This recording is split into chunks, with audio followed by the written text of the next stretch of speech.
Welcome to the Build Show.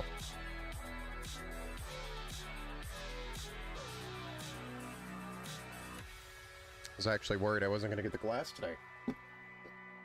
We got it done. Hey, what's up, Jesse? J-Mo, welcome to the Build Show, sir.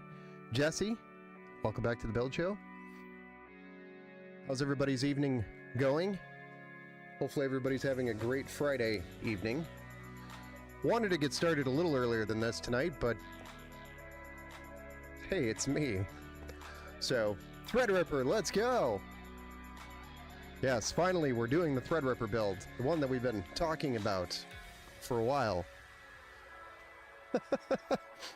It is real. It just took time to get everything done, such as the glass and getting all the parts here. Some of these parts were actually really hard to get. Good evening, Army Vet. Welcome back to the Build Show. How are you doing, man? I'm doing pretty good. Hey, what's up, Alex? Welcome back to the Build Show, sir. What's up? So, when I said a couple of these parts are really hard to get, obviously the 5090 is really hard to get. We didn't get that. The customer, Jeff, actually was one that sourced it himself, so cool. But a couple of the other components here were actually really hard to find. For example, putting together a Threadripper build in like a traditional desktop case is actually a lot harder than you think, because of the motherboard size. The motherboard size is actually pretty big, as well as locating an AIO and an AIO that fits in a case. So this is a 420 millimeter AIO, the Silent Loop 3. That cooler is really hard to find, and one of the few that fits the socket for Threadripper. So there aren't very many AIOs that fit Threadrippers. It's only a few. What's the best cooling thermal paste out here? Definitely going to be this that we're going to be using today. This is the absolute best. The Thermal Grizzly Cryonaut Extreme. That's what we're going to be using in the build today, Godzend. And welcome back to the Build Show, sir. Wow, high-end build. Yes, this is a high-end build. We call it a big boy build. So, big boy pants required to build the big boy build. You're always on time, though. Yeah, Wizard is never late, nor is he early. He arrives precisely when he means to. Oh, thank you for the, what is that? Oh, did you renew your membership, Alex? Or was that just a 1 month posting? I don't even know. Terrible at this stuff. Extended motherboard for the socket. Yeah, it's an extended motherboard. So it's a ATX-E. They have it down as a weird name. So they're like, it's not ATX-E, it's something else. But really, it's ATX-E. So finding a case for this to fit all this is really crazy. Additionally, I wanted to find a really nice power supply. If you haven't noticed, shop around and try to find a titanium or platinum even power supply rating. They're becoming really hard to find right now because of the whole tariff situation. Most of our inventory is probably sitting in a bunch of containers on a ship at a dock waiting to be unloaded because they're waiting for the tariffs to change. So there's going to be a huge power supply shortage around titanium. Premium power supplies are going to be have a shortage. So if you're looking for a power supply, I suggest, or if you're planning to do a build within the next like 3 to 5 months, I highly recommend go get your power supply right now before they're just all gone, or just insanely expensive. Because right now we could flip this power supply for double the cost. That's how dumb it is right now. So go grab your power supplies if you are looking for one right now. Which again goes back to a week ago. I was like, where the hell did all the power supplies go? Well, that's what's happening to them. They're all made in China, most of them. So I think this is the biggest power supply you can get for North America. Yes, 16 is the biggest. You can actually find 2400, but it doesn't really run at 2400 or whatever size it is, 2000 watts. It doesn't actually run 2000 watts, which is dumb. And then I've seen other designs where it requires 2 plugs. But I mean, your typical outlet isn't going to exceed this. So your typical household outlet isn't going to exceed the 1600 watts. And this system isn't going to be used 1600 watts 100% of the time, so I mean, obviously you got a 600 watt graphics card and, you know, 300-ish watt power consuming CPU, and then everything else in the system, so I don't think we're even going to come close to the full 1600 watts. I just wanted to make sure we had some wiggle room on the power supply to add more to the build if you ever wanted to, which you could. Yeah, it's a massive build, Godzend. Read it up. So, without further ado, let's get my little piece of paper so I can read through this, because it's a lot. I had to get my piece of paper here so I could read through this because there's a lot here. 1 month anniversary. Nice. Well, welcome back to the build show.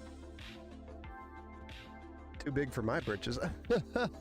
Yeah, so let's go ahead and start with the CPU. We're going to be building with the AMD Ryzen Threadripper 7960X Storm Peak. It's kind of a cool name. 24 cores, 48 threads, 24 meg L2, 128 megabytes L3 cache, with a 5.3 gigahertz max boost. The contact frame we're going to be using is just the standard TRX 50 by the Threadripper socket. Thermal Grizzly Cryonaut Extreme is our thermal paste that we're going to be using today, as well as to cool the CPU is a Be Quiet Silent Loop 3. Now this box is actually empty because one, it took forever to get here, two, it showed up kind of smashed up, the box was, so I pulled everything out, looked at everything and examined, and everything was okay. But this is one of the few AIOs at this size, 420, that'll fit the socket, which I found very surprising. They're hard to find. The motherboard we're going to be using is an Asus TRX 50 Sage Pro WS, standing for workstation, Wi-Fi AMD motherboard, so it's this guy down here. This is a great, I still kind of consider this an entry level to the socket, even though it's so stupid expensive. It's still considered entry level to AMD Threadripper, but with the price that we were trying to keep everything at, this was the board we ended up with, and it met all the criteria that we needed for the build itself. So here we are. The RAM that we're going to be using is 256 gigabytes. I'll repeat that one more time. RAM that we're going to be using is 256 gigabytes of DDR5. That's 64 gigs times 4. And this is by V-Color. It's 6000 megahertz CL34. This is a kit specifically for Threadripper. This type of RAM is really hard to find as well, I found out. It's not something you think you just go ahead and buy.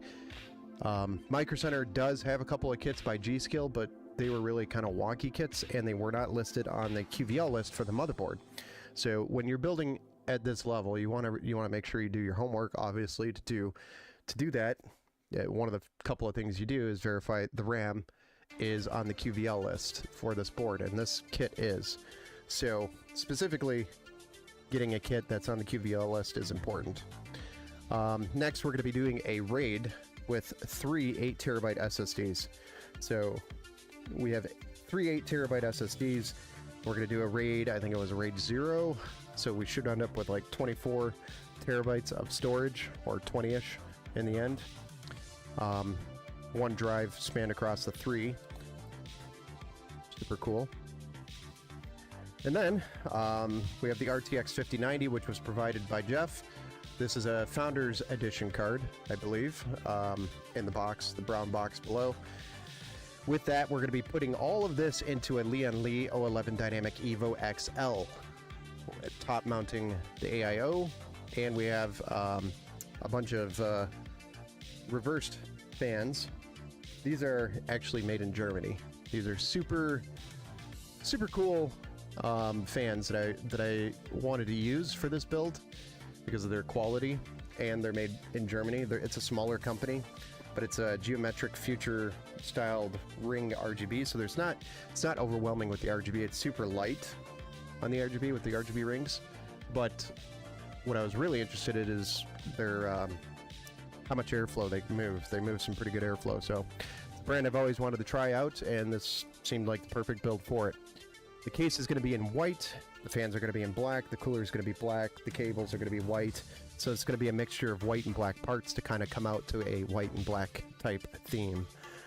Oh yeah, I did get the anti-sag bracket for the graphics card, and we also have some sleeved cables that are white and black, as well as an exhaust fan that's 120 millimeter on the back side of the case. And then of course the MSI Meg AI 1600 watts PCIe 5 power supply. So these are great units, especially for this type of build. This is a 80 plus titanium, and I think it has like 12 years warranty from MSI. So it's definitely a high-end power supply. Can't really go wrong there. Cool. Quad channel, pretty much. Hey, can store all of my games on just his RAM. He can store all of my games just in RAM. Yeah, I know, it's a little bit of a flex there, like, my RAM's bigger than your SSD. I don't know what to say there. Hey, what's up, man? No love? Oh, no, there's love over there on the Kick side. Sorry, I was just reading through all of the components there, sir. Anarchy, how's it going over there? Send it to my address. Well, if you actually send over an Uber driver and then claim to be Jeff, I'm just kidding, don't do that. Egg roll, perfect timing for me to show up on this build, Ben. Needed a refresher on setting up raid builds. Well, there's not much to it. It's really just putting the drives into the system and going into the BIOS, configuring the raid, because this board has the raid controller built into it. And then from there, you have to, I guess you have to have a driver as well. So you have to have your RAID driver. When you go to set up Windows, just, you know, when you go to search for your drive in the Windows setup, it's going to ask for a driver, or you could feed it a driver to find the RAID, and then from there you can install. So that's really the key, is install your drives, go to the BIOS, set up, configure your RAID, and then on the Windows setup, when you go to set up Windows on the RAID, you need a driver for that, so make sure you have that on a USB when you go to do your Windows setup. That's it. There's really not much else to it. And, you know, your RAID type will vary depending on what you select.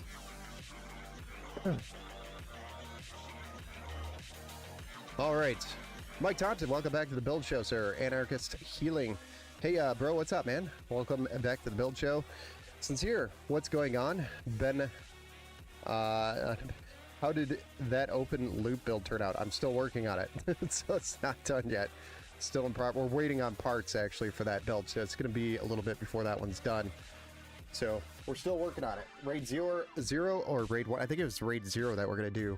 So we're going to take the 8 terabyte times 3 and make it all one drive, and so it'll come out to like 24 gigs.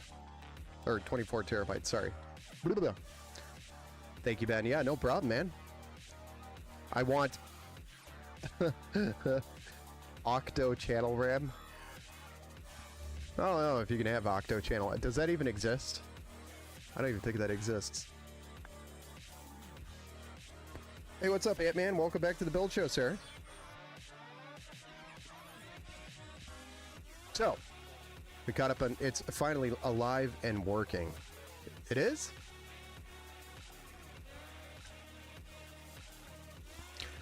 Nice. Nice 24 terabytes. Yeah, that's what we're targeting. It's probably going to come out to like 20 terabytes after everything's said and done. What is RAID 0 and 1? It is where we take 3 drives, just as an example. You can do it with just 2, but we're going to take 3 drives, install it on one board, and use the RAID configuration to make it all one drive through the RAID controller on the motherboard. So that is what we're talking about. Alright, guys. Let's get started, shall we? I don't even know where to start, so...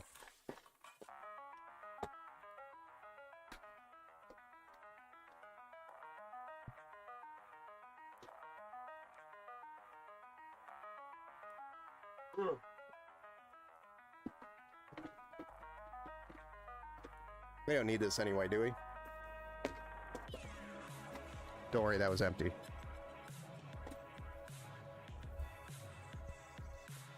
All right, so one of the other cool things that we did do, this is the glass. We did etch the glass. So that's one of the things that we were waiting on for quite some time. Right now, we do have the sticker still on it, so I'll peel that after we get it all plugged in. But we did etch the glass.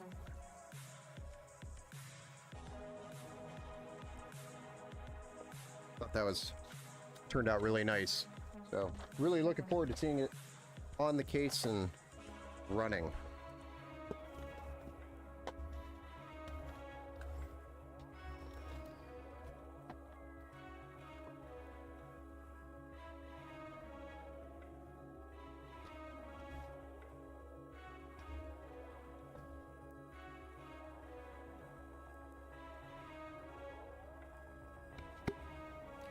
Well, be keeping that in mind, Ben. Been working on a quantum computer with a few soon to be developed tech upgrade for a server. Nice.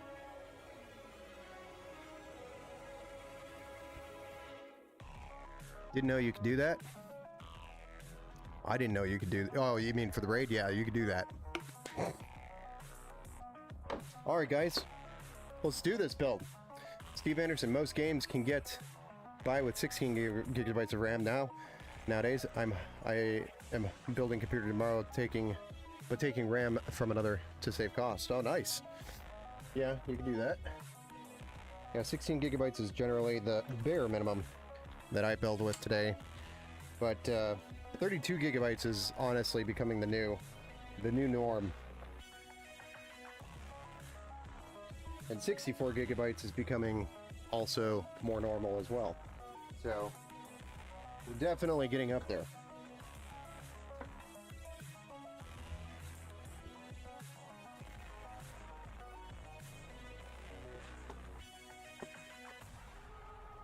I mean, where do you even start with this thing?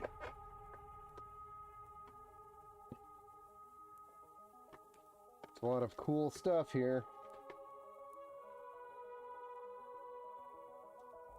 Oh yeah, that's because this has extra power plugs. I forgot about power connectors.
We don't need that to avoid damage sticker.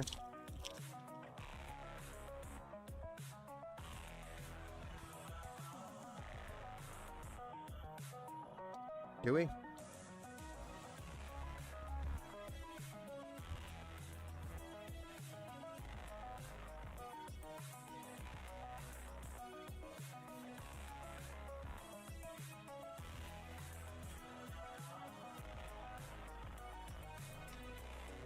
Big socket.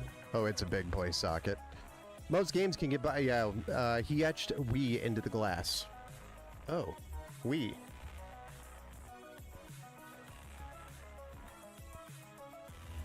Most of my games I notice at 1080p, 1440p use about 9 to 12 gigs of RAM, even The Last of Us is not a big RAM hog anymore.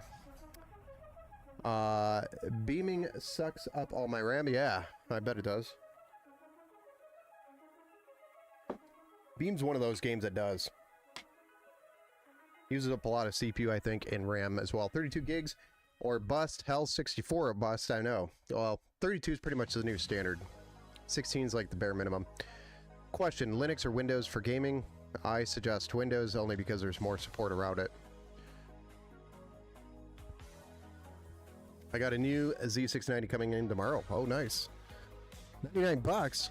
That's a pretty good deal.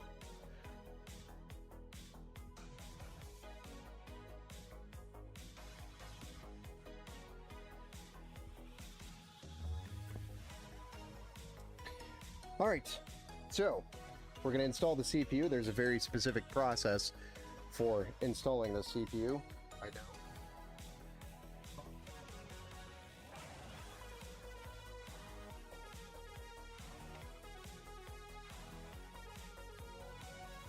So it's there's usually a tool that comes with, I think, your motherboard. But I believe it's just a T20.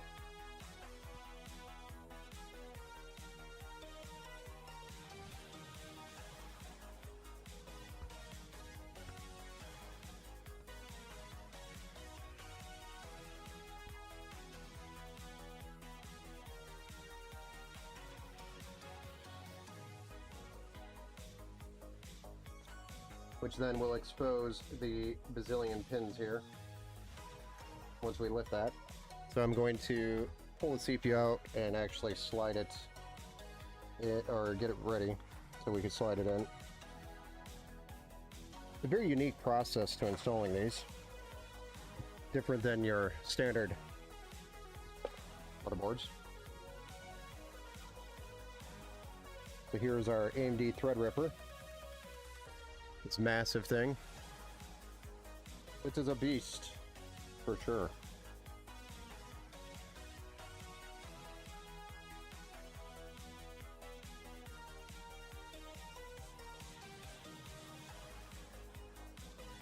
I'm sorry, the tool came with the CPU.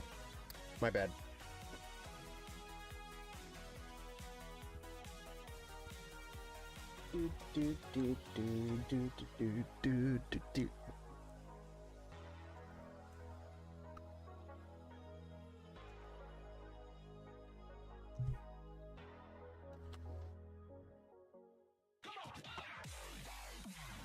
Hey, what's up? Welcome back to the Build Show. Thank you for the follow, Carter. Hold on, guys. Let me get this thing installed. I'm all nervous.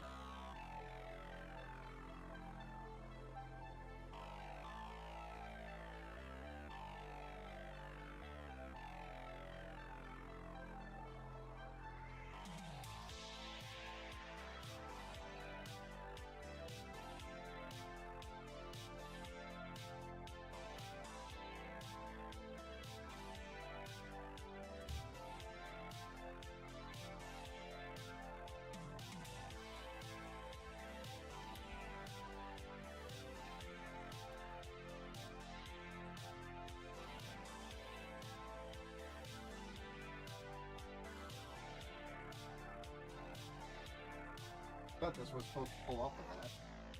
That makes me really freaking nervous.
I get really nervous doing that because it slides into this slot. But if you're not careful, it can actually pop out of there. So I apologize. Holy crap. Tart CPU, Batman. What? Daddy, welcome back to the Build Show. Let's see here.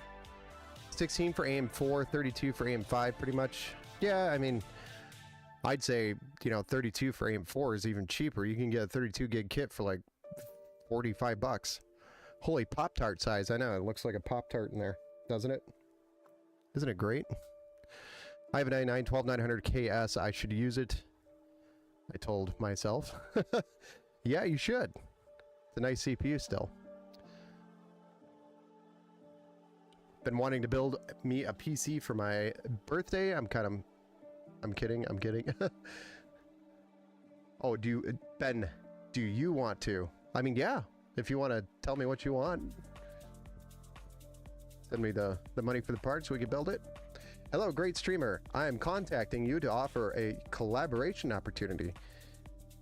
I don't know if I made some giant idiot a, whatchamacallit over there on Kick.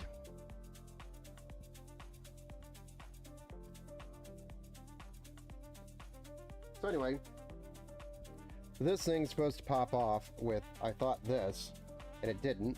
So that was stuck in the socket. And I don't think I've had that happen before. So that was very nerve-wracking. A nerve-wracking situation.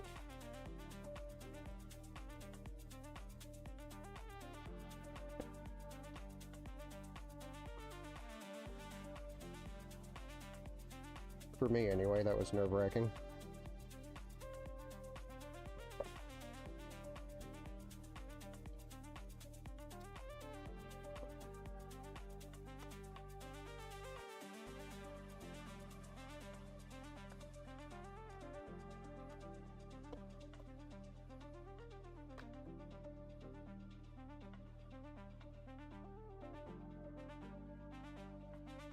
All right, so with that done, now we can move on to the RAM and the SSDs. And then I believe that's pretty much it, because the cooler is going to mount directly to that socket. If I remember correctly, there's no brackets or anything that we're going to be adding. Wait, it's been 32 minutes and only the CPU on the board? Dude, it took me forever to go through the parts.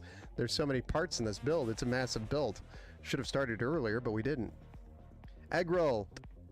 Welcome back to the Build Show, sir. Someone. Oh, I missed that. I didn't see that you had posted that question on the top there. This is for someone. This is not for me. This is for Jeff.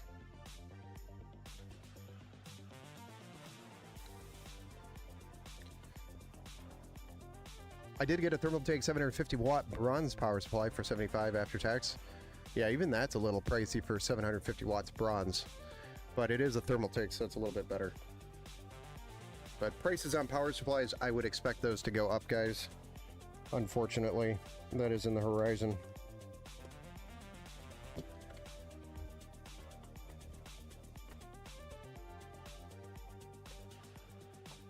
Next up, we can do the RAM.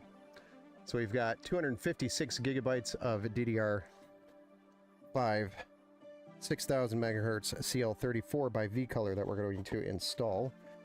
I don't know if there's a specific way to put these in. I'm just going to pair them up 2 and 2 and see how it goes.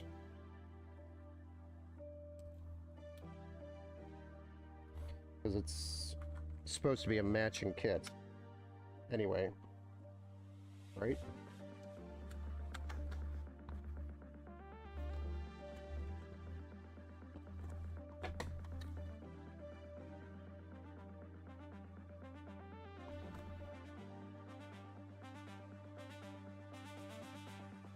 First, let's try to install it backwards, and then we'll go and install it the right way.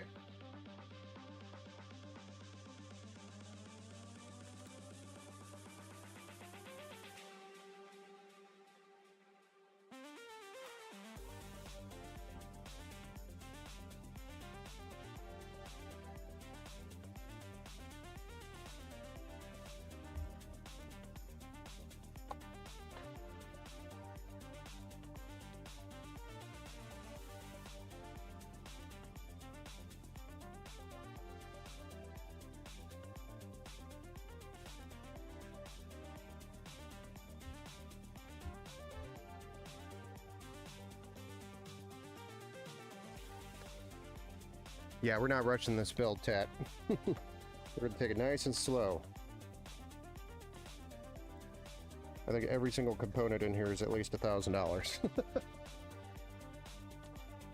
Alright, so next we're going to do the SSDs. I had on my sheet where I wanted them.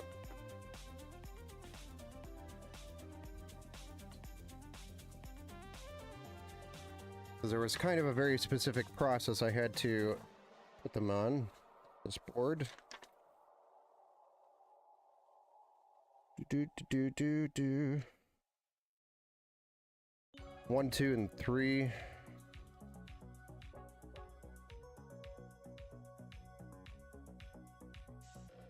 There is a specific order that I'm supposed to put these in.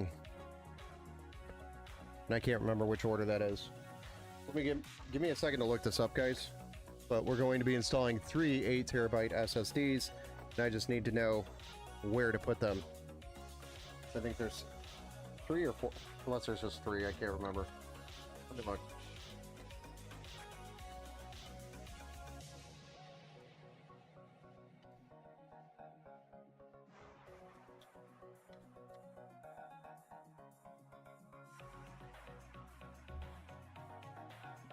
Oh, we might be in luck, it's just 3.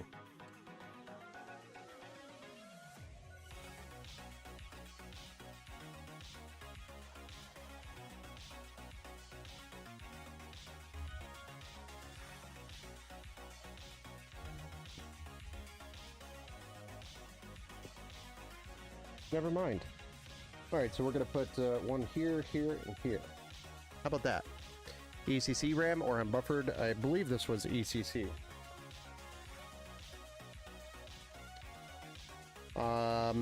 It was ECC register DIMM. Overclocking. So, it's ECC.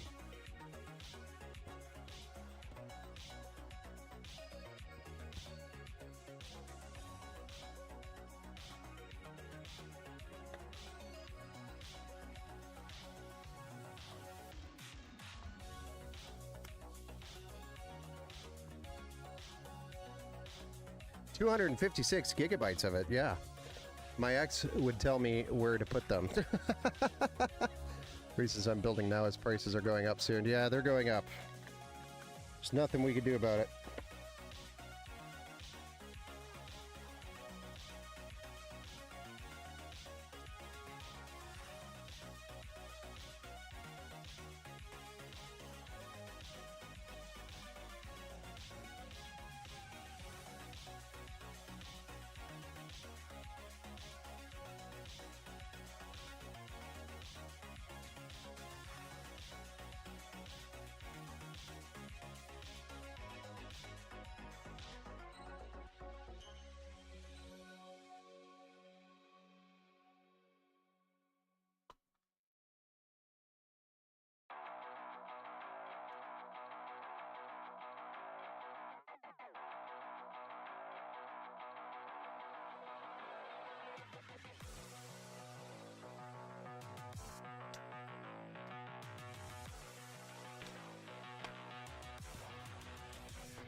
These are SN 850s.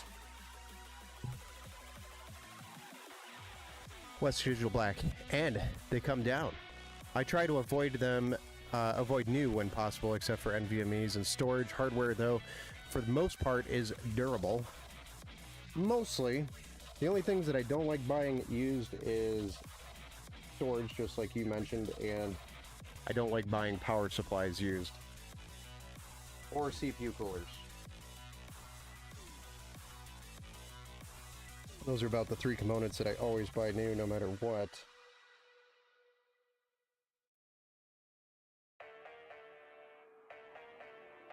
That stupid sticker left some residue on this plate,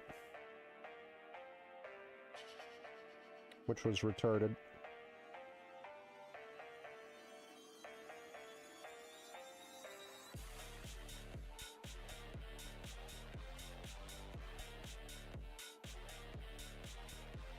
Thanks, Asus.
There we go. We got all three of the drives installed. Now, we could probably break the case out. Acetone? Yeah, I know, really. I was able to just mostly rub it off, so just give it a little rubbing. Yeah, I've got some of that over here. We need it. Somewhere. Maybe somebody stole it. It's over here somewhere. I don't know. In my pile of crap. Anyway, board should be ready to go in the case now, so yay. This thing's massive. When I say massive, I mean the case, well, the entire build, but let's go ahead and get that case out. Fortunately, I've already got it out. We just need to get it on the bench.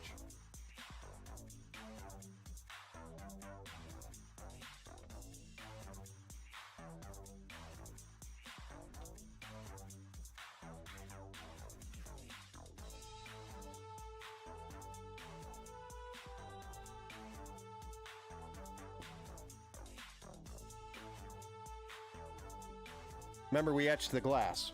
So the glass was already off, it already went and got etched, and we got it back. So really, all I gotta do is start it.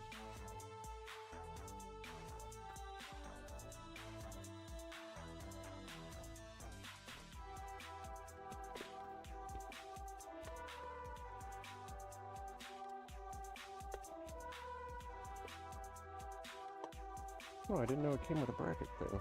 Those things suck.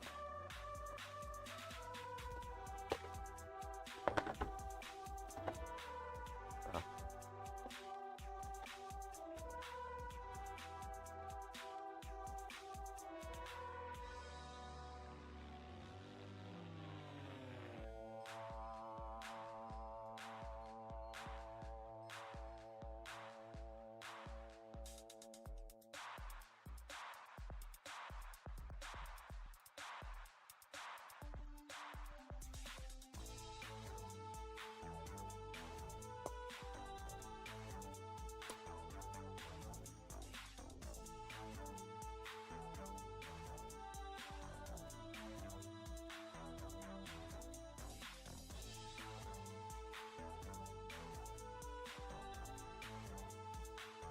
thing's pretty heavy for an empty shell.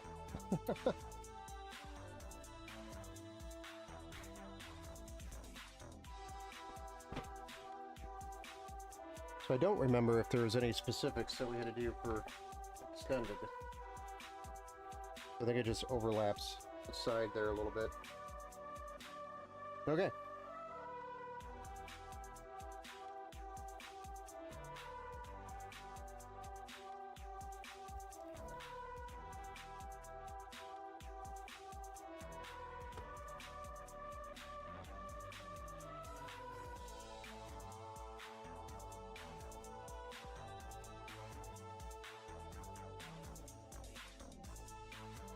It's a beast.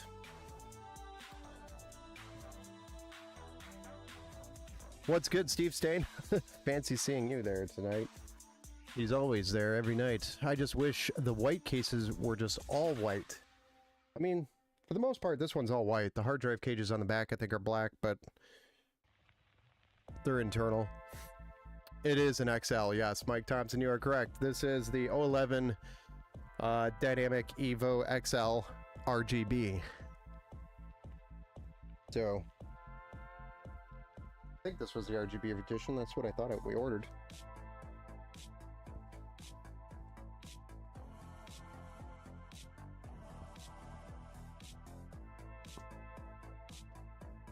Whatever, it's the XL. The big one. The biggest of them all. This is actually not the biggest from Leon Lee. There's actually a bigger case in this. For me, that's crazy. Because this is a massive case.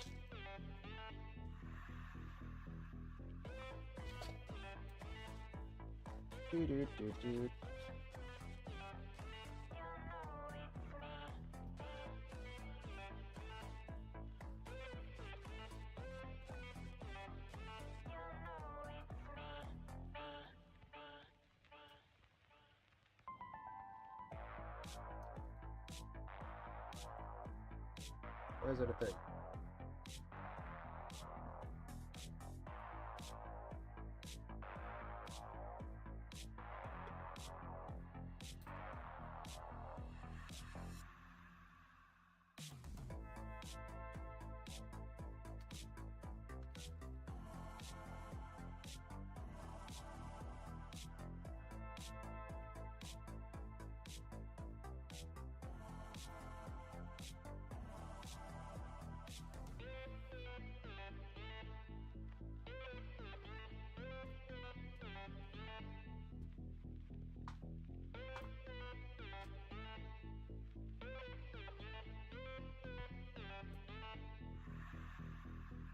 So what's really cool about this motherboard is you can run dual power supplies in this system. In this case, you can actually run dual power supplies as well.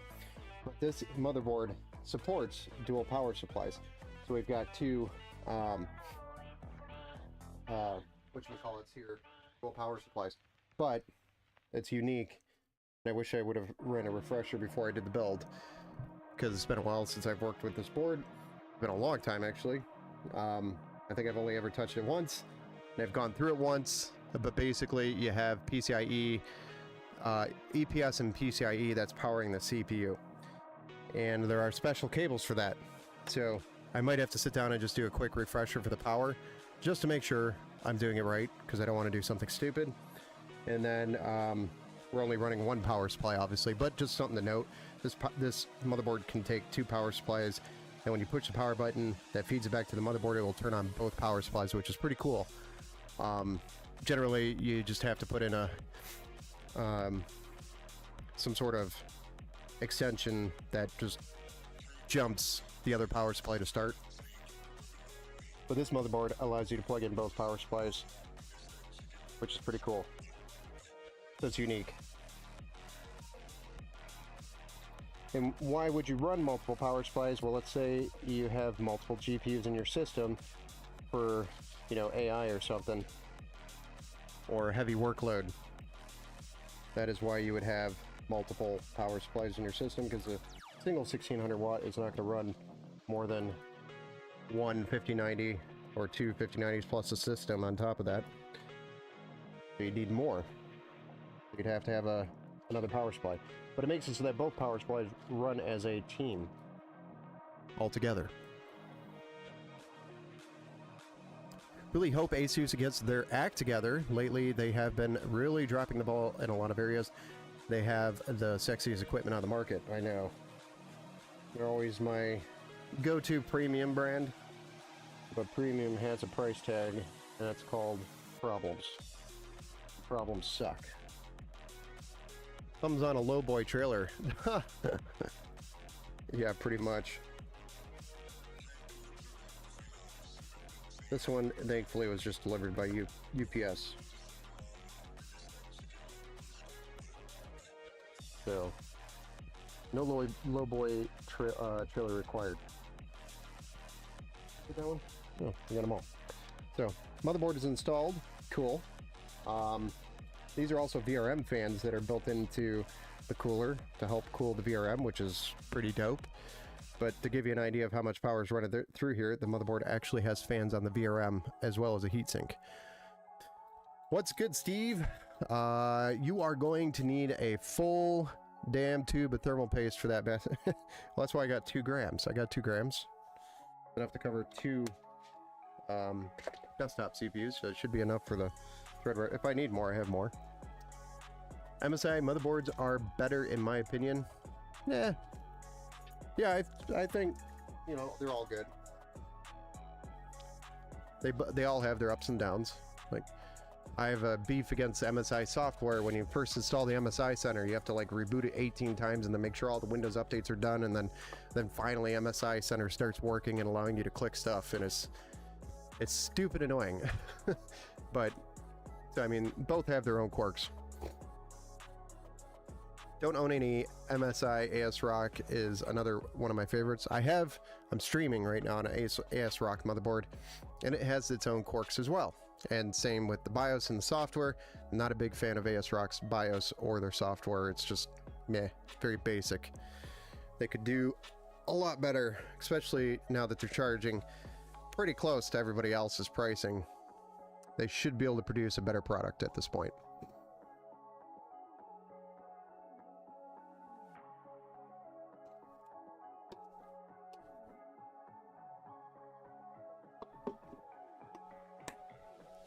Alright, so now that we've got the motherboard, the CPU, the RAM, and all of the SSDs installed, and the motherboard installed into the case, let's start tackling some of these fans.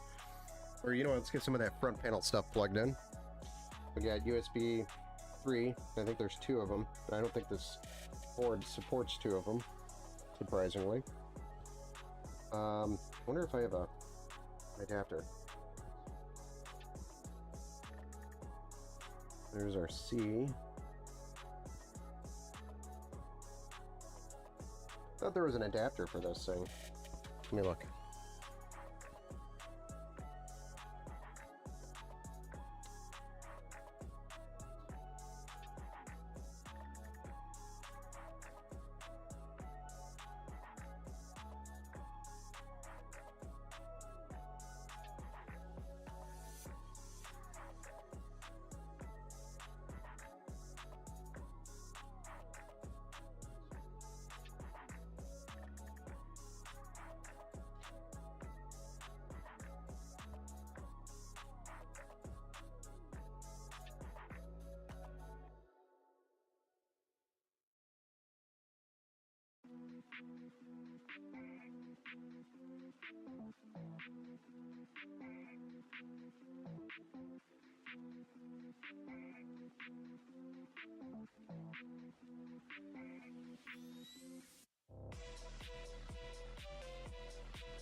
So I'm not going to use this one, but this is something we could use to fill out all the USB ports, and I might just order one and try to get it here before I have this build done.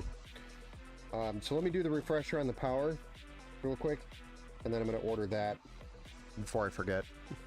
And then we'll get this stuff started and plugged in. So give me like 2 minutes or so. 2 minutes. I always forget something.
What damage? Please refer to the following configurations.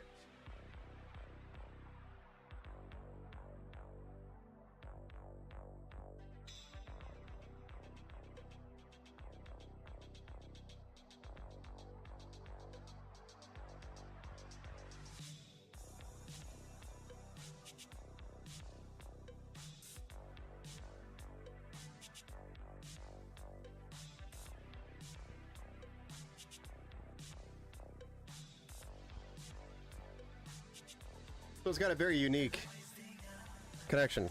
So the sticker did matter, by the way. Everything we needed to know is on this stupid sticker that was here. Anyway, hey, what's up, Flo? Welcome back to the build show. WS platform, yeah, we're working on a beast Threadripper build tonight. That is a Threadripper. for Mr. Jeff tonight.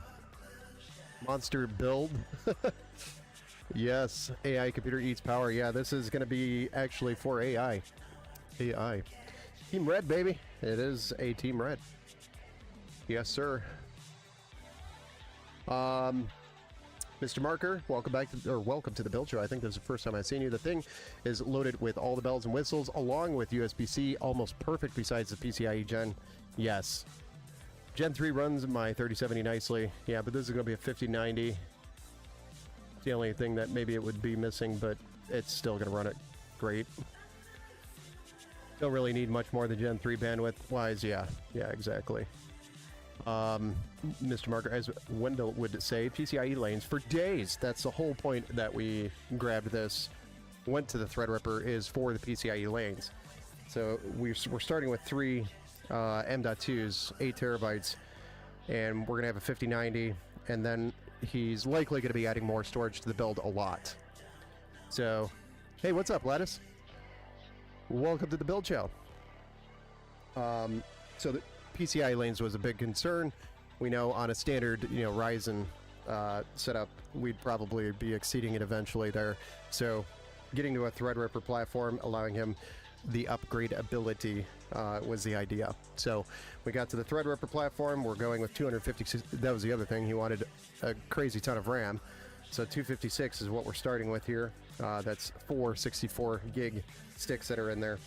And if you type !build, it'll kind of give you all the specs there in the chat. But if you have any questions on the rest of the build. If I had a 5090, but that's unlikely. Yeah, I mean, a 5090, for what he's going to be using for, is AI stuff, so... go 9070 XT. Now we're going to go with the 5090 in this build. 5090 in this one. There you go, Young Joe. What's up? Welcome back to the build show, sir. We're building today. I am taking it slow, so I apologize. But when every component's like $1,000, you tend to take your time.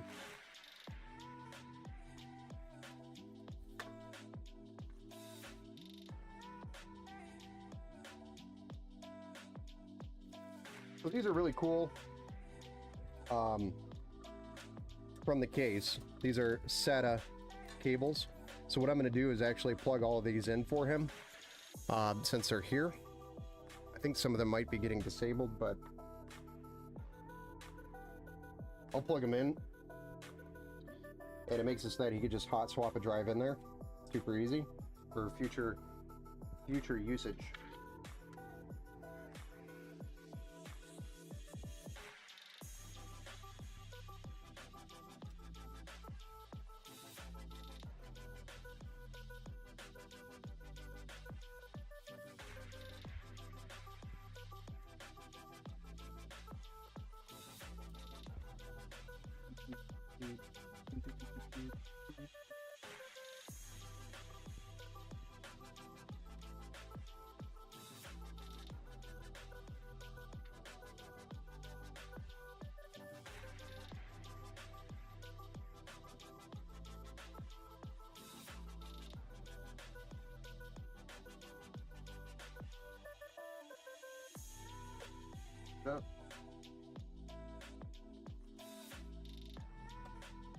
And then I just ordered the splitter.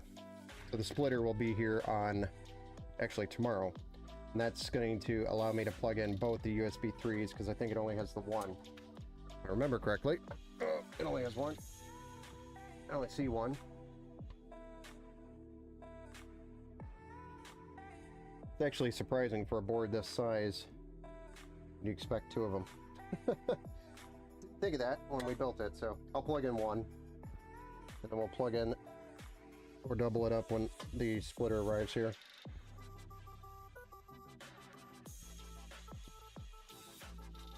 And yes, it's going to share the bandwidth, but at least it makes it so that all 4 ports work on the front panel.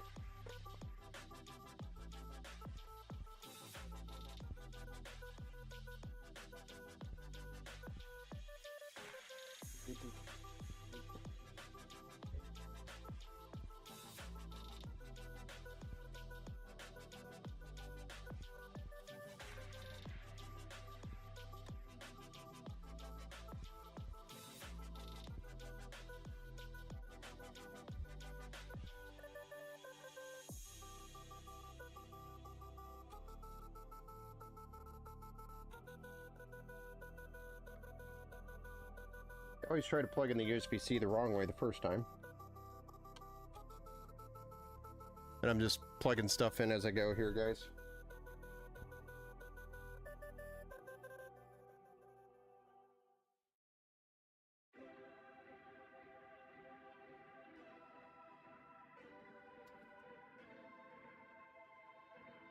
And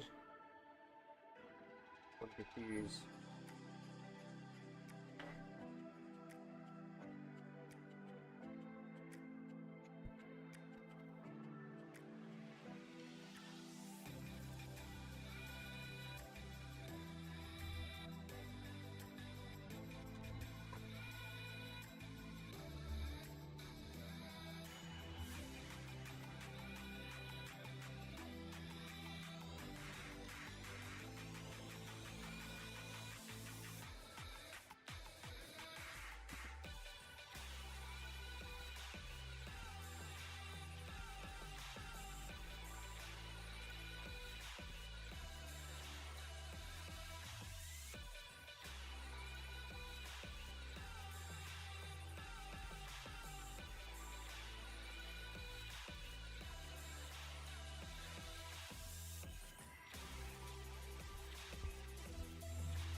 There we go.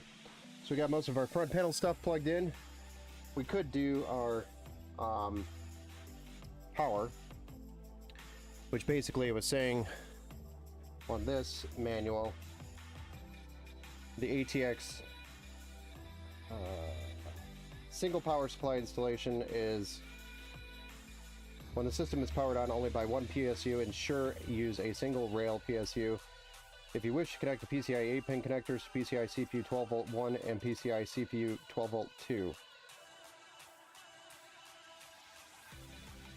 But I think we're just going to do the CPU 12 volt 1 and CPU 12 volt 2. We're not going to bother with the PCIe connectors. It should be PCI CPU.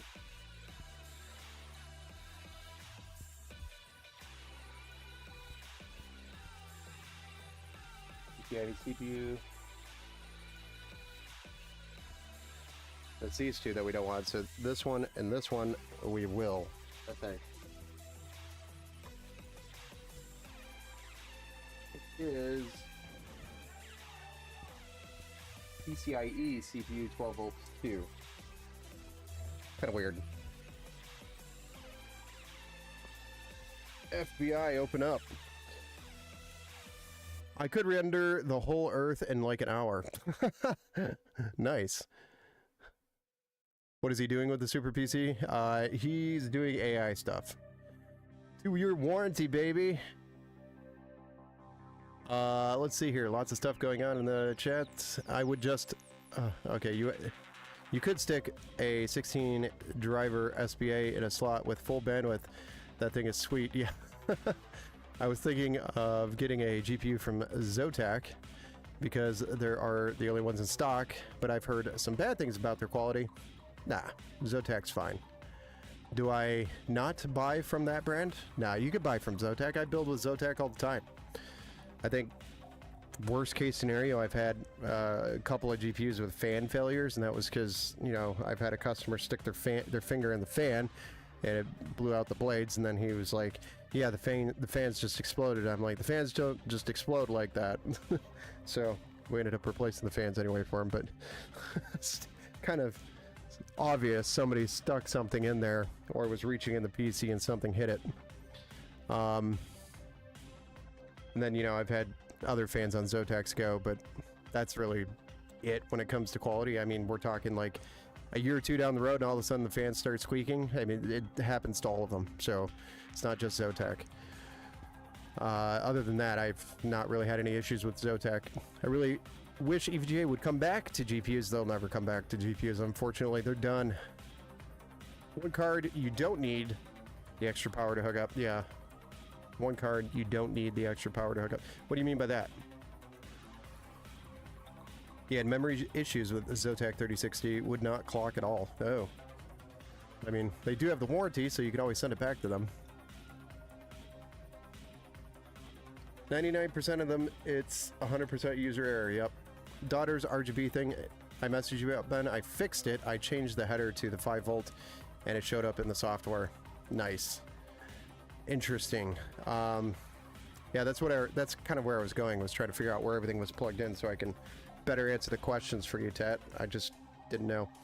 Yeah, it's a great card. Just want to see full team red rolling on the floor. Yeah, the 5090 though, he wants the VRAM, I think, for the AI stuff. So that's why we went with the 5090 instead. So, all right. I need to decide on this power supply stuff because I want to get these extensions in there. I'm worried. Just give me a second.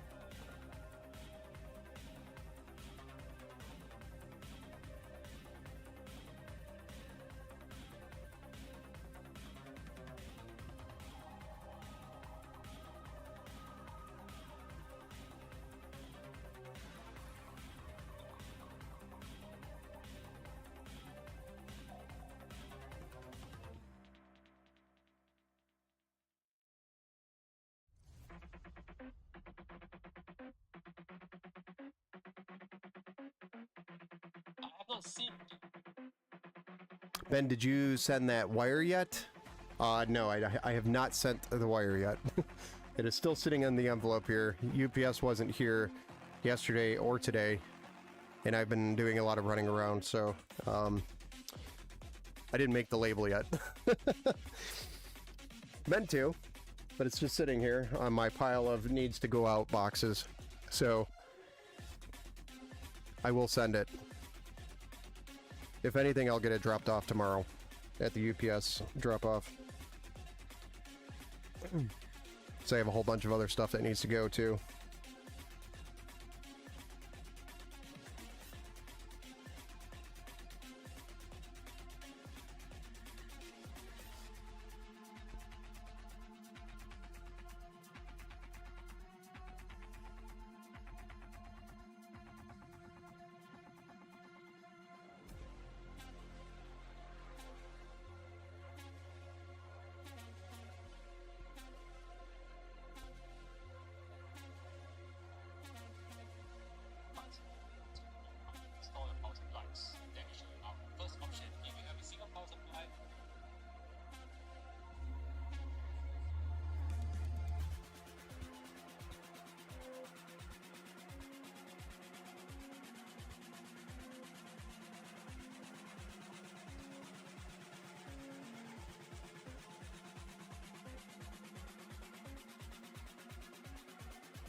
So it's exactly kind of what I was thinking, is we're going to be using the CPU, 8-pin, PCIe power, and 24-pin.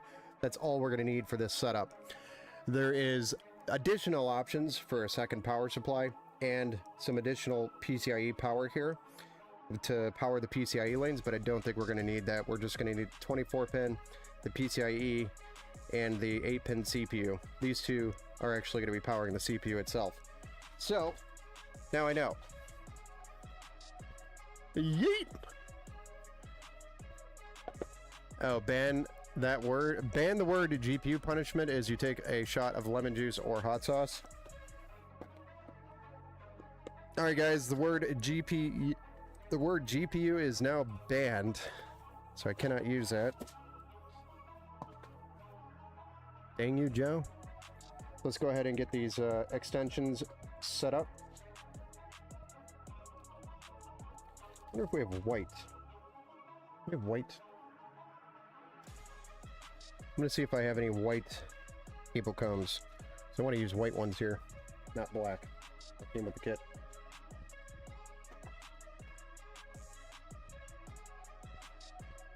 Cable combs. Where art thou, cable combs?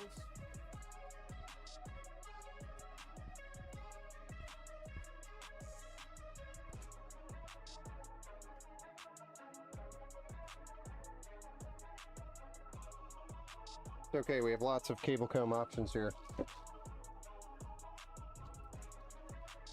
There we go, we got some white ones.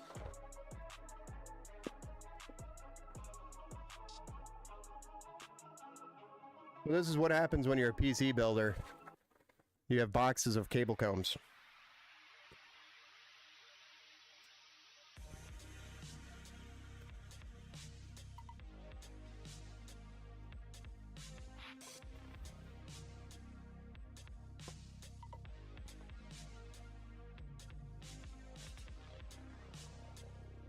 No biggie, I took the nap after I sent that message. Discord. Nice. I wanted to take a nap too. Hey John, what's up, man? Welcome back to the build show. I was a VC with my friends. That's why I'm late on. No worries, man. But welcome back. Okay, I got it. I got it. It's banned. I won't use the word. You see user error. What do you mean by that, Mr. Marker? I laugh every time someone tells me their computer screwed something up. Yeah.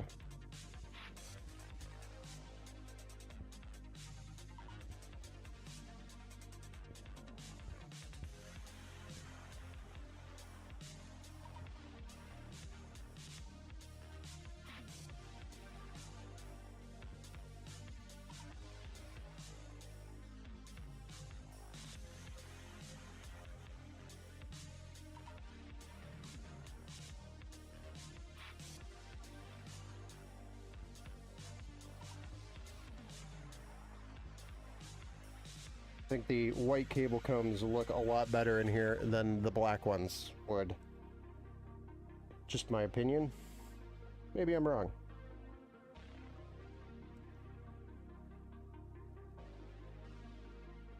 There's going to be a lot of black in the build. Fans are black, the cooler is black. So I'm trying to put as much white into it, even though the entire case is white. But I think it just looks a lot better. It's different.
Just to give you an idea of what it's going to look like with the cables, we got black and white. It's going to look pretty cool.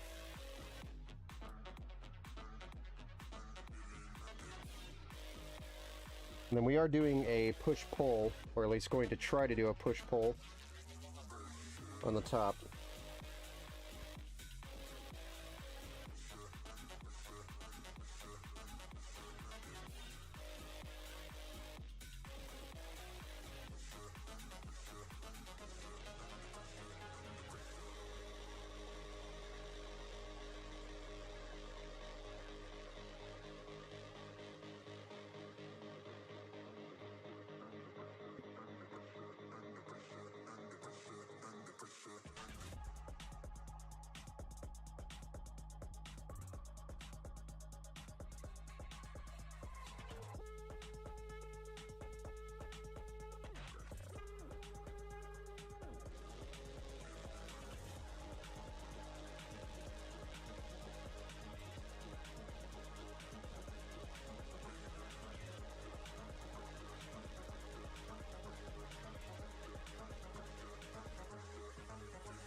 Okay, there's that. We've got the cables mostly plugged in. I think the only things we're missing is fans and the I/O, and then of course the GPU and the power supply stuff. But dang it, I just said the word GPU. I don't have any lemon juice. I do have hot sauce, but I really don't want to. I really don't. Yeah.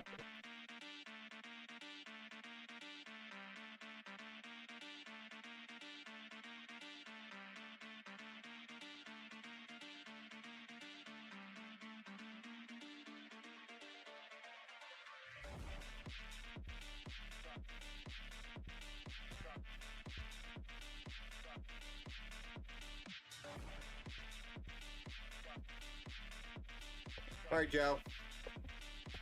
You told me if I said GPU, I'd have to do some hot sauce. This is all I've got. It's Frank's Red Hot. It's not very hot. Sorry. It's not very hot.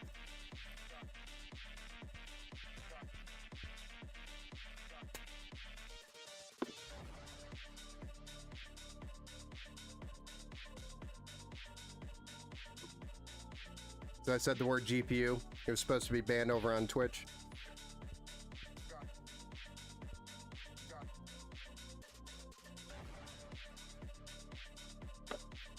What are we at? Where were we? Ben, did you send that wire yet? No, I didn't. We already answered that. I'm setting up the NDI setup. Okay. Our cable clone. Our cable combs annoying to deal with.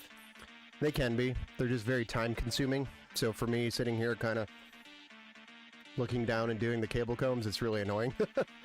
Especially for you guys to sit there and watch that. You're having a sleepover tomorrow. Nice.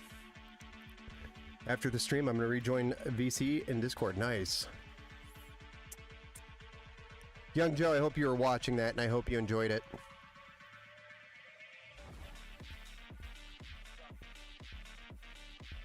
Mr. Marker, take care, people. Call of Duty time? Nice. Well, thanks for joining us and hanging out.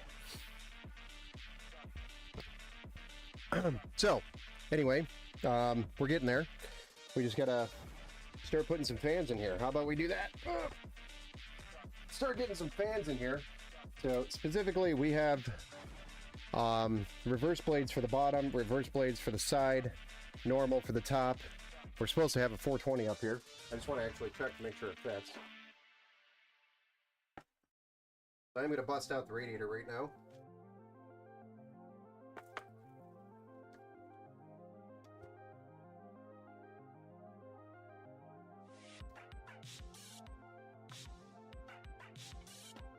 just to make sure it fits. I'm always skeptical. The 420 does fit. I don't know about push-pull. Push-pull is a stretch. I wanted push-pull. We'll see what we can do.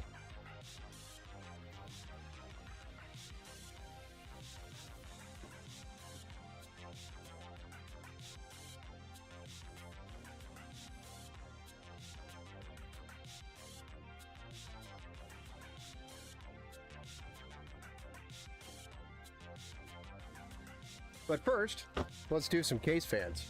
We've got 3 140s on the bottom and 3 140s on the top. And these are reverse blades. These are made in the Germany. Hey, Jimmy, the Jew from Philly. Hey, man, what's up? Looks like Threadripper. We are doing a Threadripper build tonight, yes.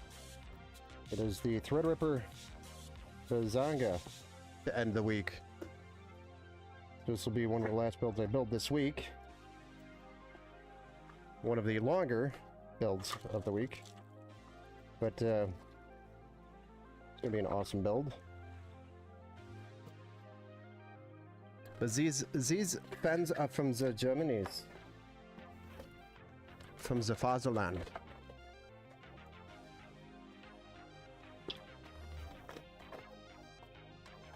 Come on. Now I'm really worried about that other box. But these are reversed blades. Really cool packaging, actually.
Doot.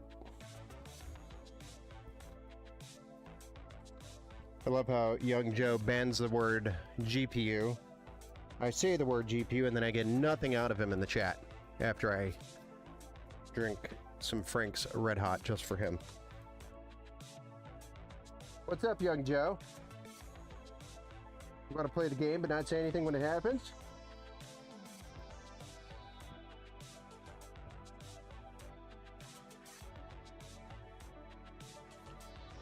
Winzard. You're not even close to being done, Joe. I mean, John.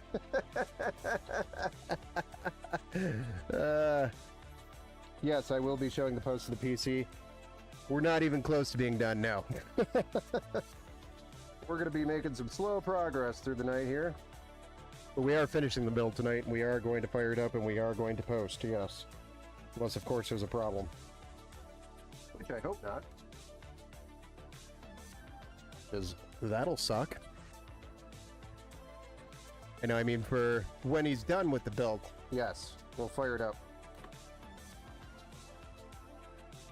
This is only the beginning.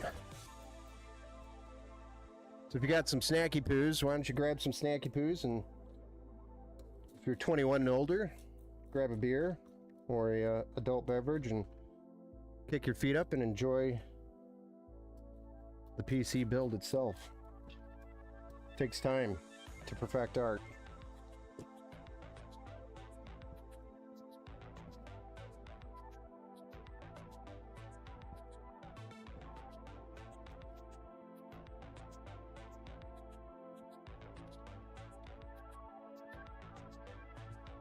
Okay. What I'd like to see here is this go this way, then, I guess.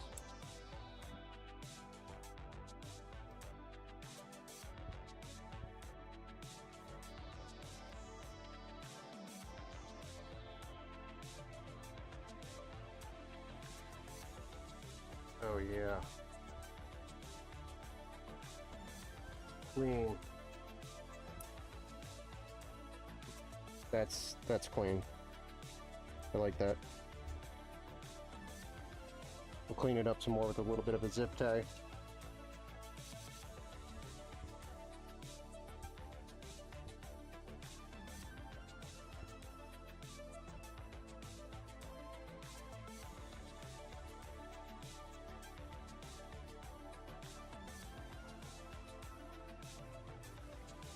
Hello?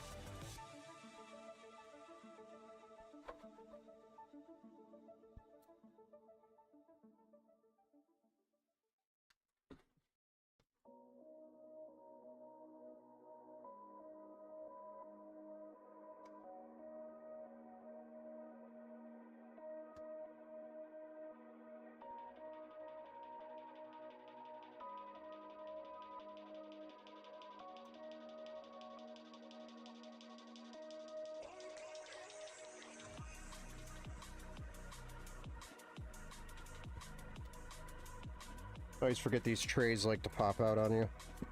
You're like, hey! These hard drive trays like to pop out at you on the back. They're like, hello! And they just get in your way. You're like, bruh. Give me some space, man. Here's our RGB header. Do we not have an RGB header on this thing?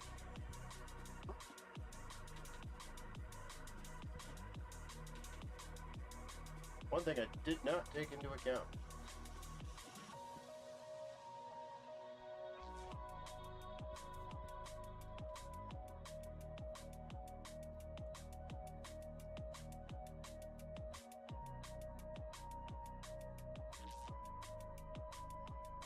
USB 4 header.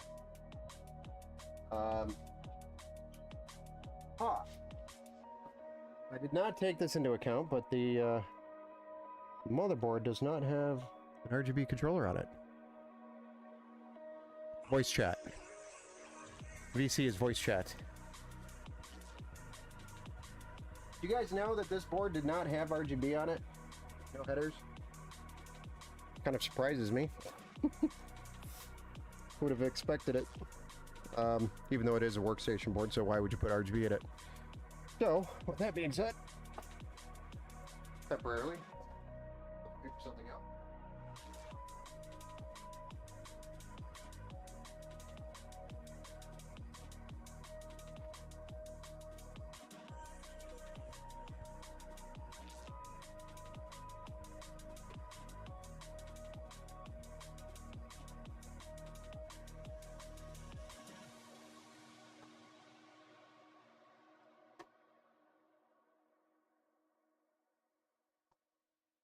It's just going to be a temporary solution until we get another thing ordered for this build.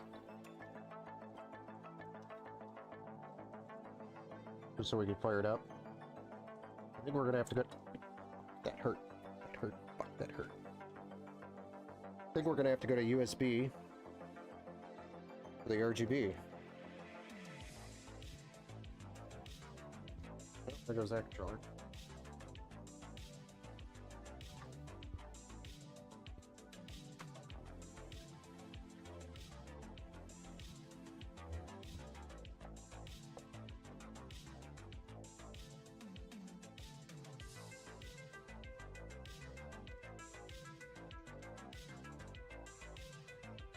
Whatever. We'll figure it out. Not too worried about that.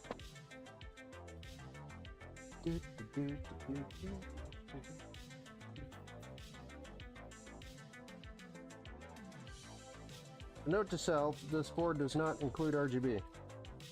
Good to know. Let's see here. Discord or something? In my friend's Discord, I see. Voice VC is voice chat, Discord, yeah. I think only the first gen Threadripper OC boards had them. 40 series, I think they were... Oh. Well, that sucks. I was under the impression... What's up, Bazooka Builder? Welcome back to the Build Show. I was under the impression that these had them. I overlooked it, my bad. So we'll figure it out. Should I get a 5060 Ti 8 gig or 16 gigabytes? They're $110 apart from each other. I would say, depending on what screen resolution you're playing at, if you're playing 1440p or higher, go for the 16 gig. If you're playing 1080p, go for the 8 gig. So it depends on what screen you're running. 4 RGB, yeah. Yeah.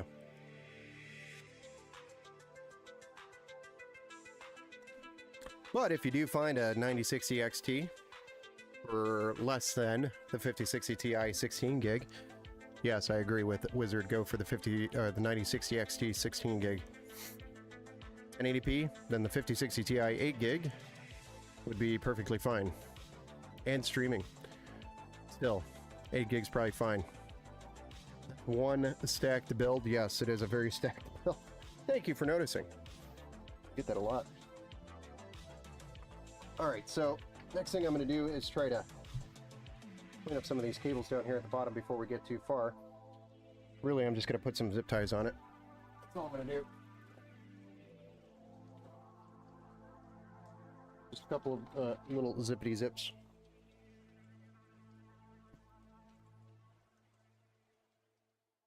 Just so it doesn't look like it's going everywhere.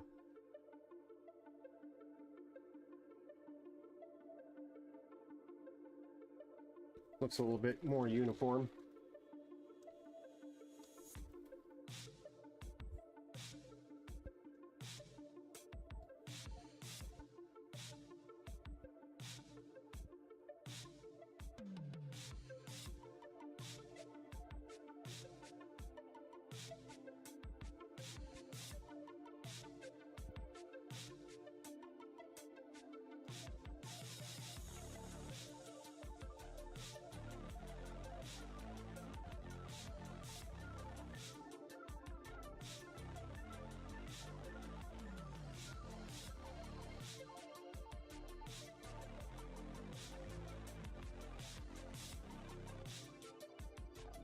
I only used 4 zip ties, it's okay.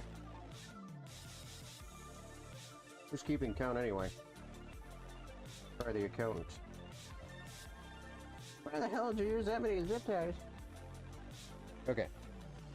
A little cleaner. A little bit of a uniform there.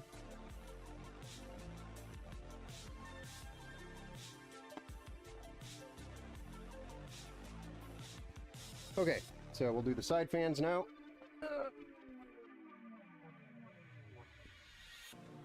Oh. Sorry, this thing's so big, it's hard to keep it on the table. So what I'm going to do is just install these without taking the panel out. I'm lazy.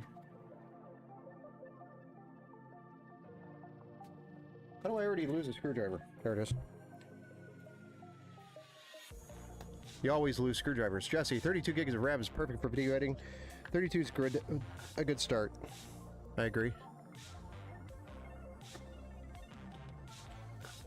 32 is a good start. 64 obviously is going to be giving you a lot more flexibility. 8 gigabytes of VRAM is outdated these days. For 1080p now. 8 gigabytes of RAM, yes. I agree. Can't really do much of anything with 8 gigs of RAM anymore.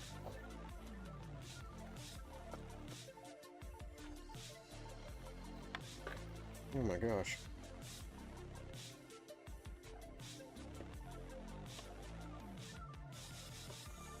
Whatever.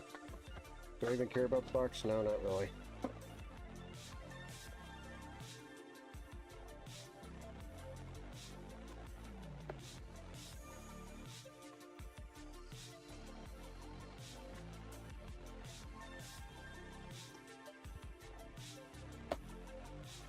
Okay, so now that we broke our fans out, I'm going to start from the bottom and work my way up because the bottom's going to be the more important piece here. What do I mean by that? Crap. What do I mean by that? I don't know. Actually might have to pop this sucker out. Is it, what's the lever for the mechanism?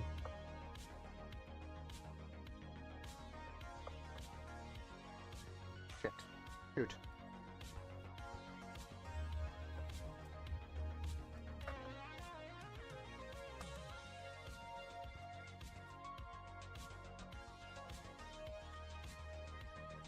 We're just gonna break it out. Shall we? So we want the cables on this side.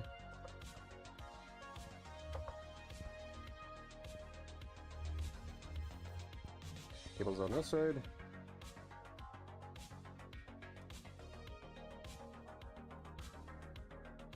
The reason why I'm doing this is because we have all these lovely cables that we have to plug in and daisy chain off of one another. Nice for radiators, not nice for this scenario. I guess one thing to note is cables will flow on the inside.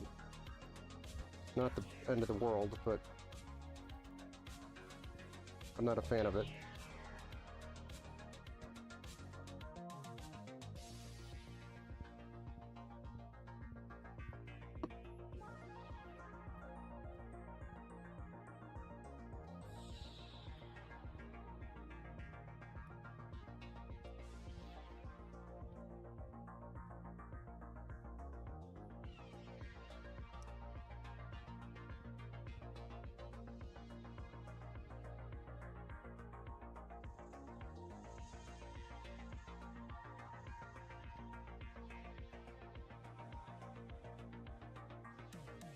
Do.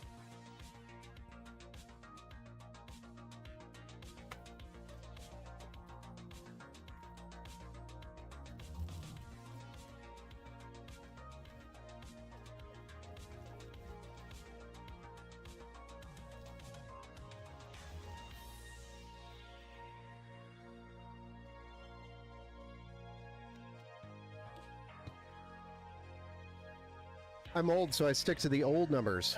LOL.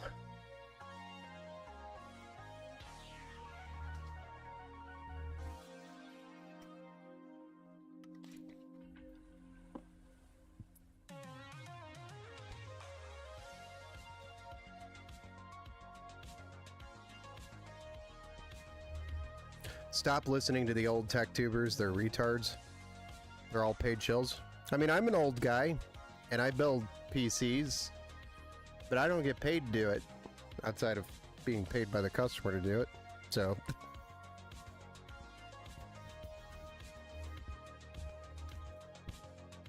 I'm assuming you're referring to like a Jay's 2 cents and a Linus Tech Tip being the old YouTubers.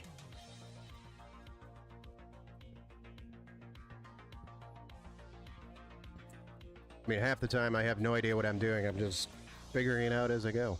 I'm just kidding. I've built a few PCs.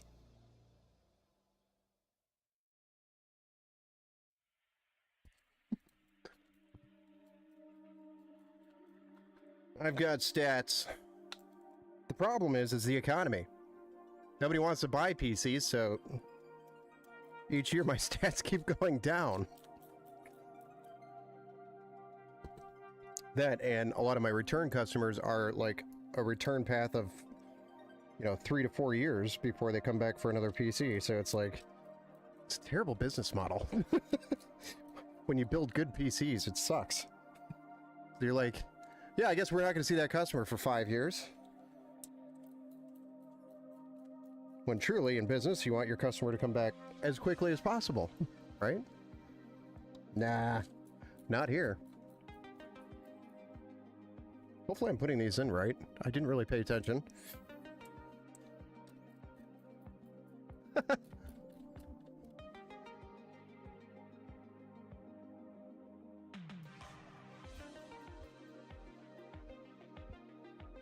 It would suck to have to undo these and redo them. My new inspired me to start back. Well, improved PC. Nice.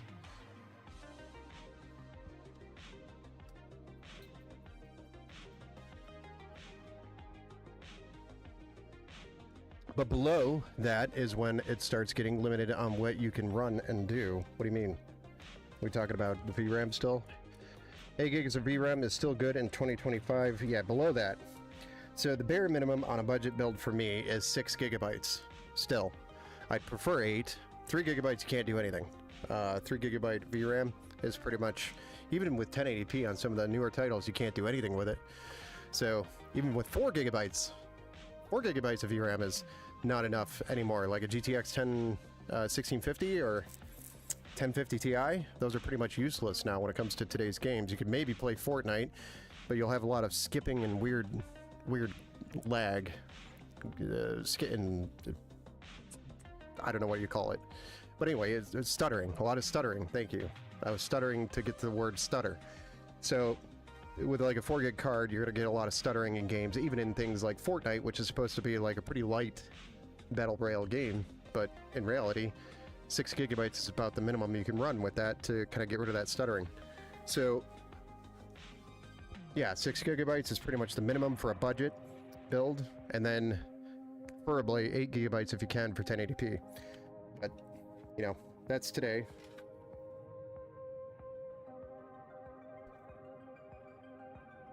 I'm hoping I just have it upside down. Like an idiot. Actually, yeah, it'll be right here.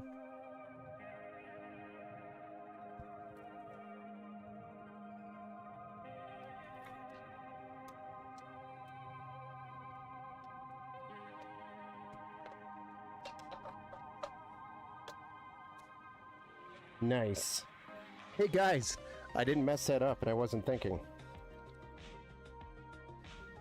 That's usually a win in my book. We'll take that one. So just to give you an idea of what it's going to look like with the white on the black, or the black on the white, actually. We got black fans, white case. It'll look pretty cool. Do a little bit of zip tie cleanup on those cables as well. I'd love to try to run those inside, but I don't think they'll reach. It'd be kind of a stretch. So, run it on the inside, I guess. All right. So with those done, now let's get the cooler installed. This is a very unique cooler. Unique in such a way that it's one of the few that actually mount to the socket.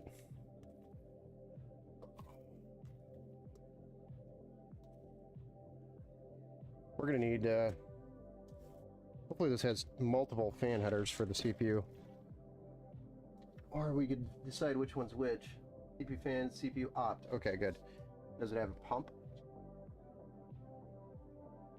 Pump's way the hell down here. That sucks. We gotta run it weirdly or run it around and back and through again. I don't know. It's gonna be weird. Are those reverse fans? Yes, these are reversed blades.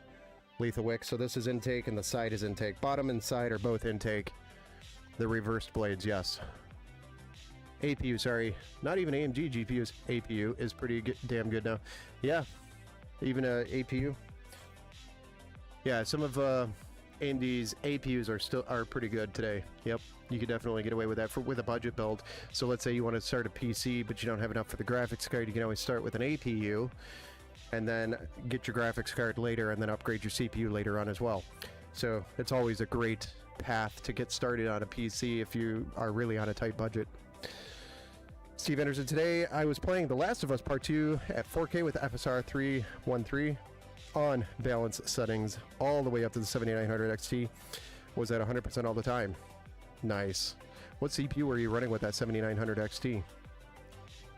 Because that thing carried like a boss.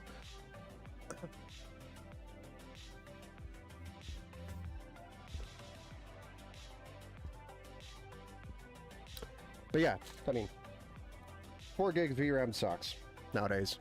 I don't even build with it anymore. Somebody comes to me with like a $450 budget, I just kind of tell them politely, hey, save up some more money. We want to get you at least to like a 6 gig card or an 8 gig card. You're going to look more like $550 minimum for a PC, which is pretty good. Which we do have those on the website if you guys are looking for one, budget builds. Or if your goal is not gaming, or just like gaming, yeah. The i7 14700K with the 7900 XT, man, that thing is a boss. It carried that 7900 XT hard. Okay, so let's get this cooler installed. I did want to do push-pull on this radiator, so I'm going to set this over here and kind of open this up for our radiator work. What I wanted to do was put the, this is the Pure Loop 3. It's a 420 millimeter AIO. And what I wanted to do was put the Pure Loop Be Quiet fans on the top, and then put the other fans that I have that are matching these on the bottom. And I think we could do that. I think we could fit the radiator fan sandwich in there because this radiator isn't very thick. It's a pretty thin radiator, so I'm going to try to do that. That's what we're going to try to do. I'm going to test with one from each to just gauge the thickness and see if it's going to fit. I've had issues in this case doing a 420, but that was with an Arctic cooler, the Liquid Freezer 2 or 3, and those are pretty thick, so I think we can make it work.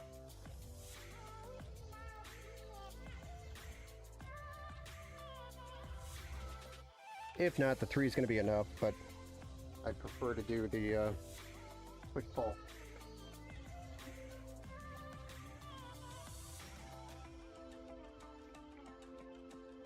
Of course, this is how they ship me fans. I should have sent these back and got another one. This is brand new.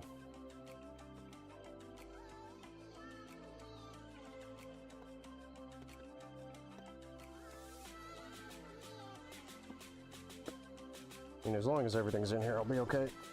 Won't complain.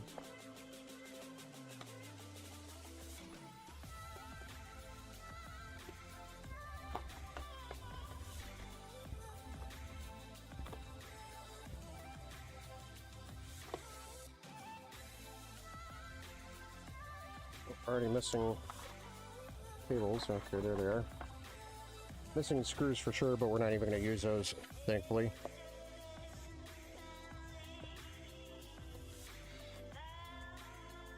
And we're missing the RGB cable. Not cool.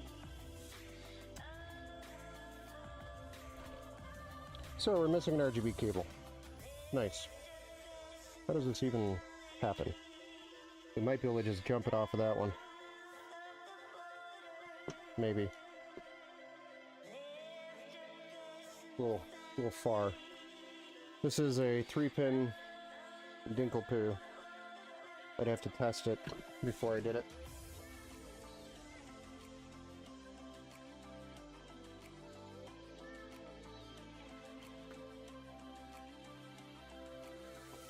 But going back to the box of cables, it's exactly the same pin layout as a Deepcool product, so pretty sure it's the same pins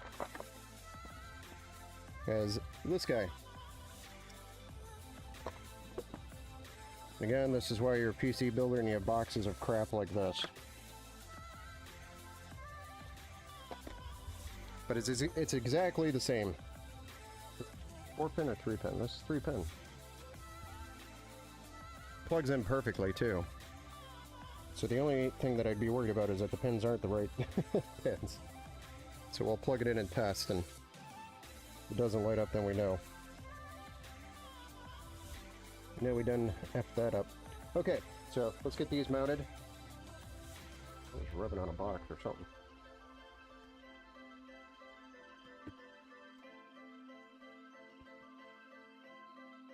We're going to be putting this in like so, so we want the cables on this side.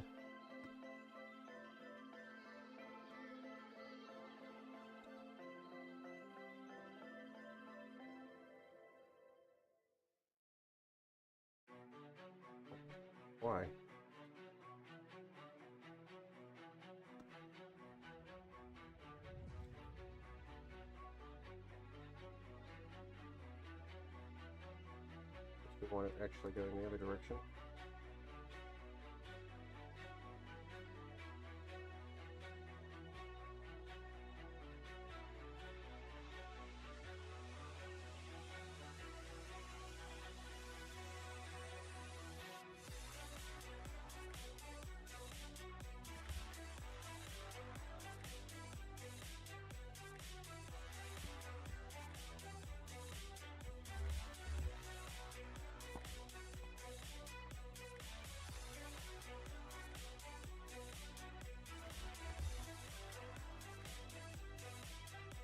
Where's my screws?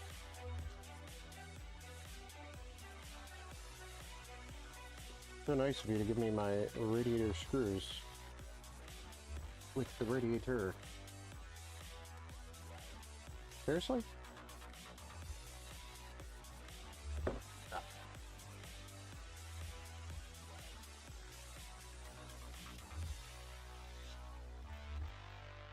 Those are what I'm looking for.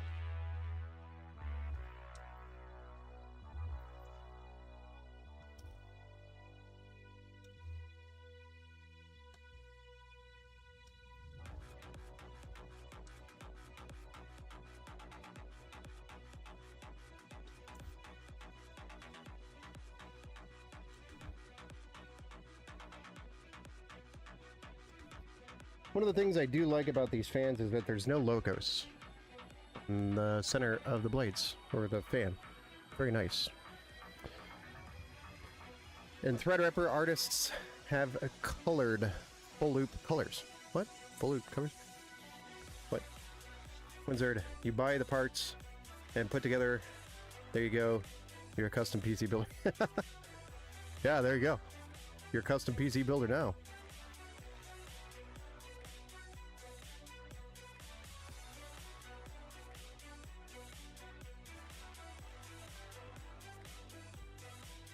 Yeah, those are nice. They're nice, except for that one was obviously an open box.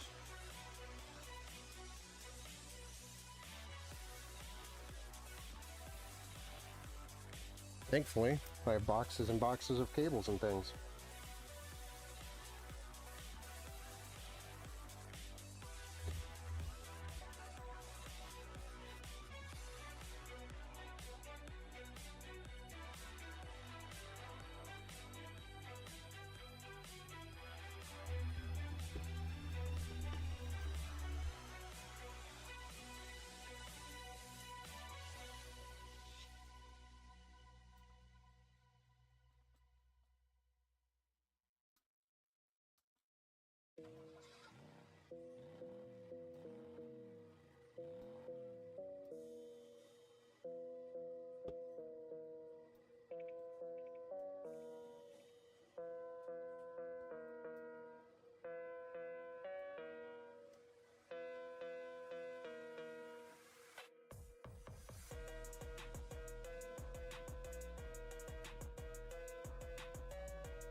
Yes, I could actually, before I go any further, I just want to test the thickness of this one and that one for a push-pull.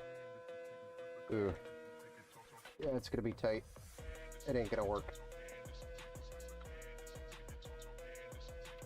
It might work if I pushed. I really don't want to do that. see if I can pull this. Pull this.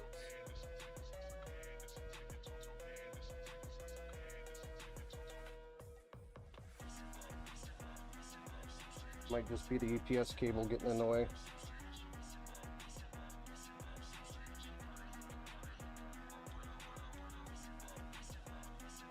That would barely work.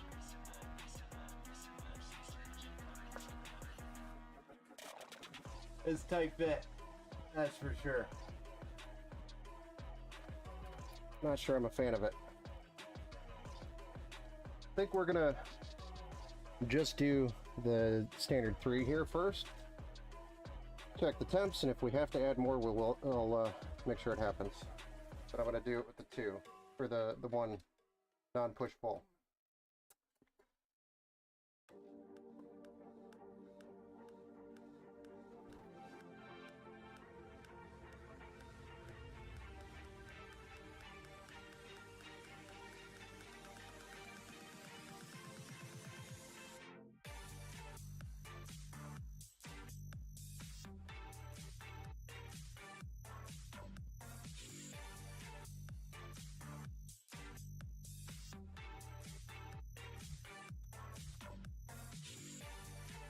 A little tight. I've had this issue with this case where there's plenty of space up here where it looks like we could definitely fit a push-pull, and it doesn't, just, it barely fits. And what is happening is it's pushing up on the EPS cables pretty hard at the top, and I don't like that. Not a big fan of it. So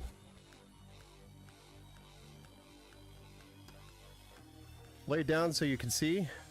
Oh, I can see it. I'll lay it down here so you can see in just a second here. I just got to get this radiator mounted here. I could have taken this bracket off. That's another thing you could do in this case, is take the bracket off and then mount the radiator to the bracket and then put the whole thing in, like a whole unit. But I'm lazy. I mentioned that earlier.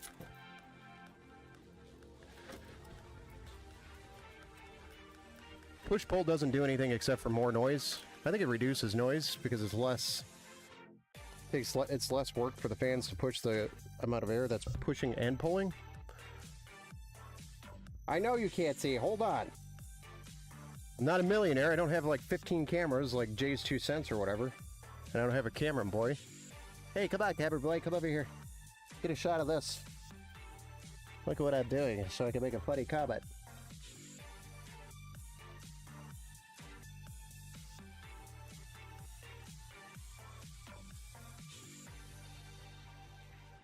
I mean, if more people would become a member, maybe we could buy more cameras.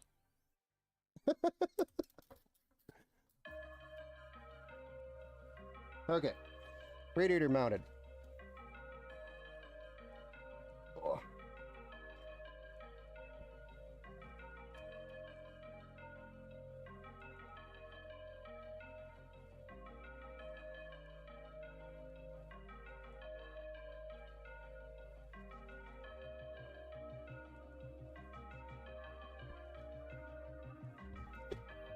But you can see now what I'm talking about.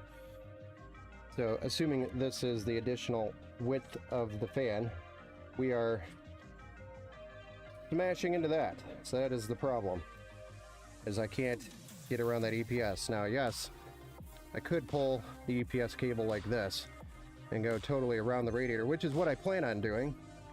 But then we also have this one that we have to deal with, which I could go around as well. So if I have to go push-pull here because of temps, we can make that happen. We can.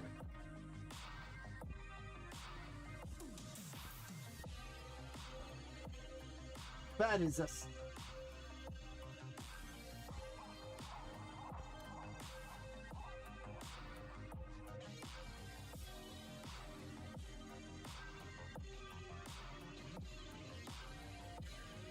Just really don't think we have to get there yet.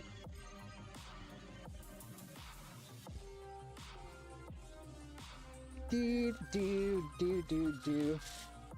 Now, the next thing we have to worry about is, will this reach? I sure as hope so. Because if not, I could scoot the radiator just a little bit further back it's pretty close. These are some short tubes, by the way, for a 420 millimeter AIO. You should expect a 420 should be able to reach almost to the other end of the 420, which it barely does. So, kind of the rule with the tubes is if it doesn't reach, you got problems. Alright, so we bought Thermal Grizzly, but I'm going to mount this bracket because I think this mounts first, if I remember correctly in the instructions that I looked at a few weeks ago. It feels like a few weeks ago. It's actually like 2 days ago, but I do so much crap. Yep, so Threadripper. Mount that bad boy first. Is there thermal paste on here? I hope to God there's no thermal paste on here. Thank goodness.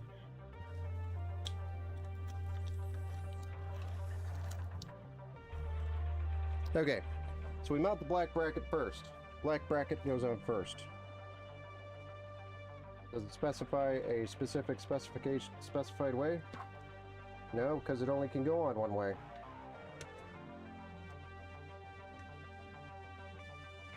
Alright.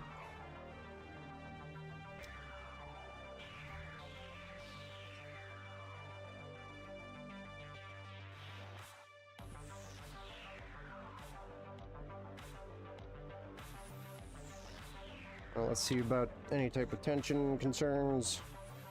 Okay, so it actually says to start this. That's right.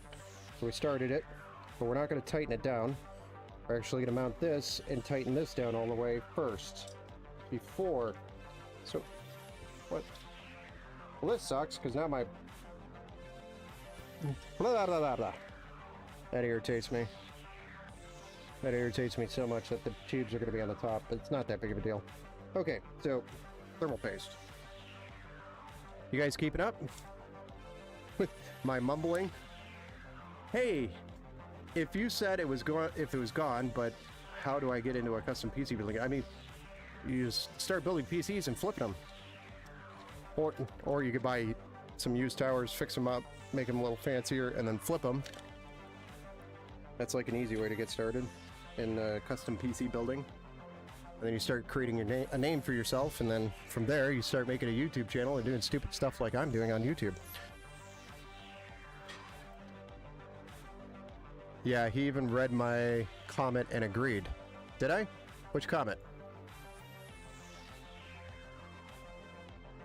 I never thought about it, but, and this is Steve Anderson earlier, but what I'm doing is an inventory build. I just have all of the parts laying around. Yeah, doing an inventory build. There you go.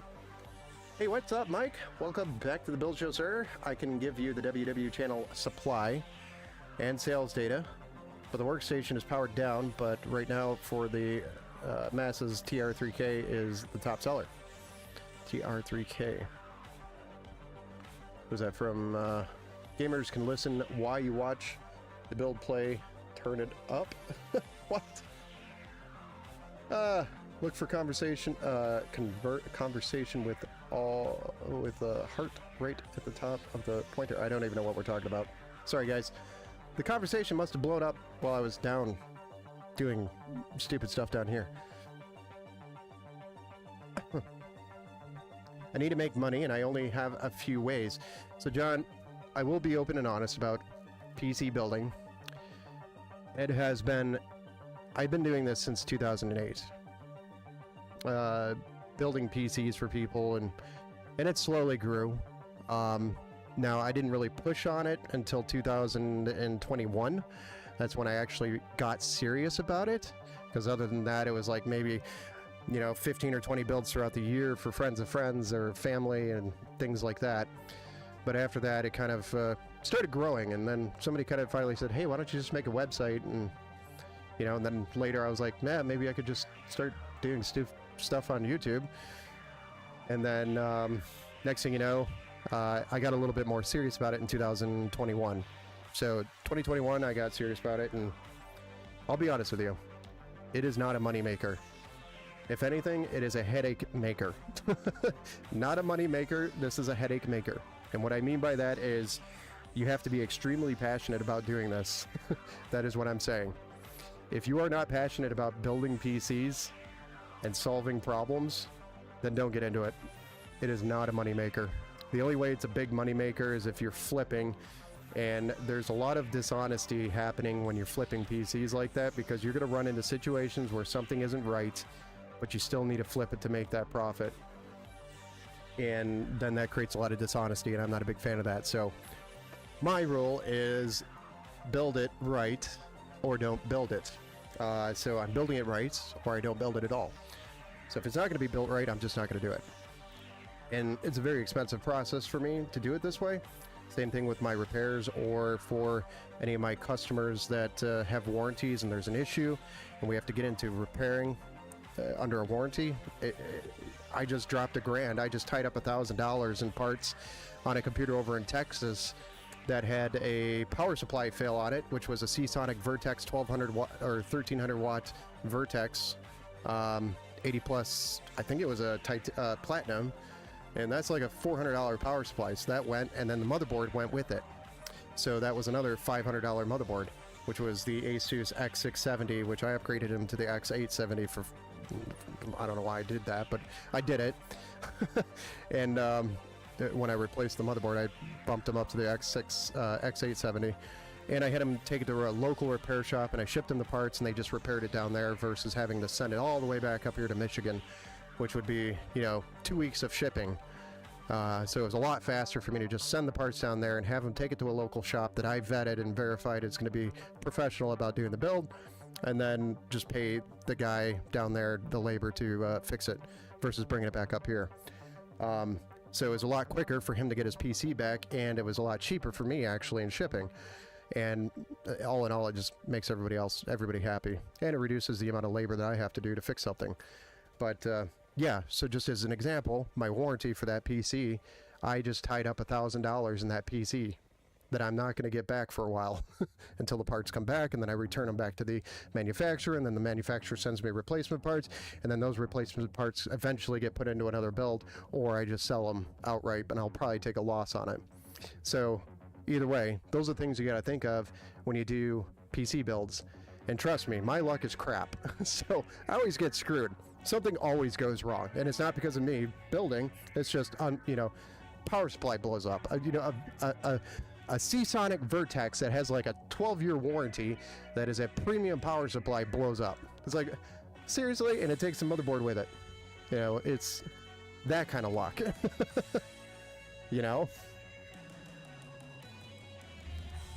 So those are the things that you got to think of when you get into PC building, especially if you offer a warranty. So if you're not going to offer a warranty, don't. But the warranty really helps peace of mind when you're a new builder. Like, hey, I'll take care of it, don't worry about it. But what I'm saying is, it's a very, very expensive business, and it is not a very good business platform when it comes to reoccurring revenue. It is slow to get money in here. So, do I recommend it? Only if you're passionate about it. You have to be extremely passionate, because there's going to be days where you're like, why the hell am I doing this? So what do I do here, guys? Do I do an X? Or should I just do a couple of lines? I feel like doing a couple of lines would be perfectly fine.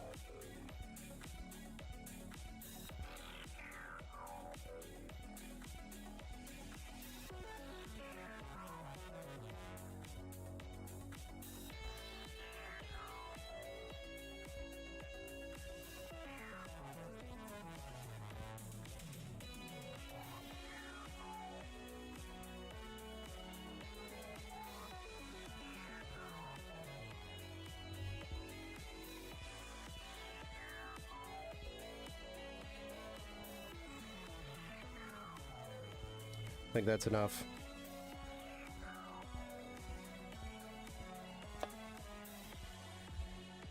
X and the dots between, I'm just going to do the lines. The lines are usually pretty good for this style because it'll spread, evenly across for the most part.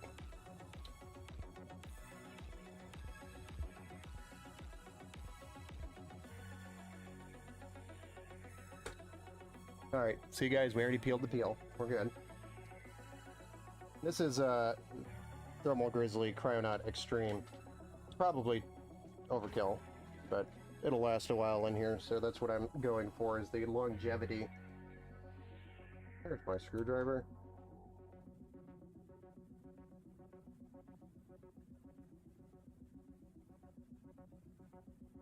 So basically what I'm saying is you gotta like what you're doing. If you don't like this, and it's not something you can see yourself dealing with on a daily basis, with really stupid issues, don't do it. You're better off fixing a bunch of cars, which is more common and needed.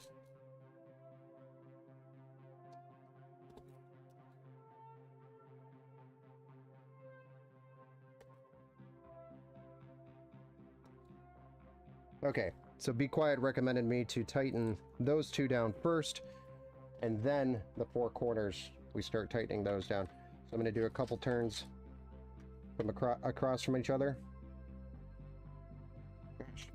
Get on there. And then keep going back and forth like that.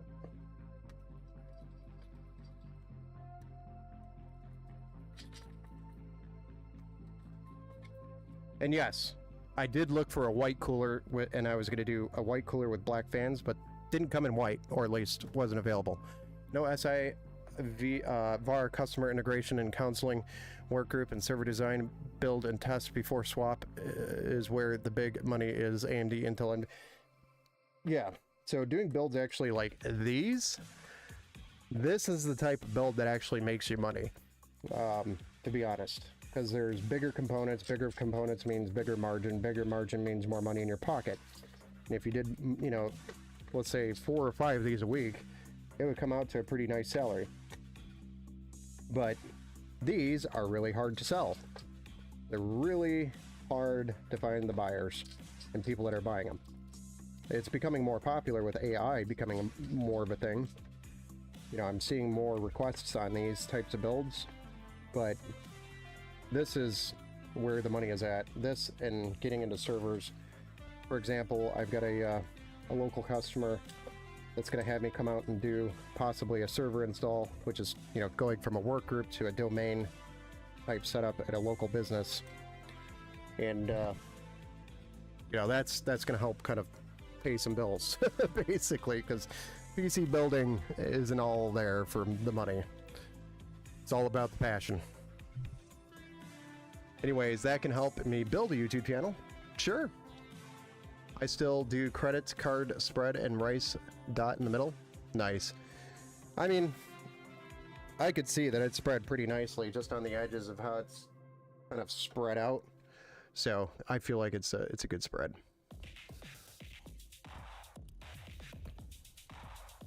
PC is not the moneymaker. No, not like it used to be. Not like it used to be at all. So... But yeah, the professional side of it, or the workstation side of it, that's where your money's at. Because a lot of businesses want the workstation and then the service behind it if something goes wrong, and that's what they'll pay for. They'll pay you, you know, a service plan to keep this thing running nice, or to be able to just drop it off, have it fixed whenever it needs to be fixed or upgraded or whatever. They'll pay, business pay money for that. Are there any ways to grow YouTube? I think the best way to grow YouTube is just to be active in the chat, and you know, shorts are extremely important for YouTube growth, and then being active on other social media platforms. I know I'm terrible at it. I suck at my social media platforms. I'm just a busy dude. So as soon as I get somebody, maybe I start making Mrs. Empower or Empower Junior, start running the social media. You'll know when somebody actually starts showing up and doing stuff there, because it'll actually start having content on it, other than the streams and some random pictures of builds and PCs that we do. But I mean, it's hard to do, but it's a lot of effort and a lot of work. But going around on your social medias and basically just putting yourself out there everywhere you can, and then YouTube Shorts is huge for growth.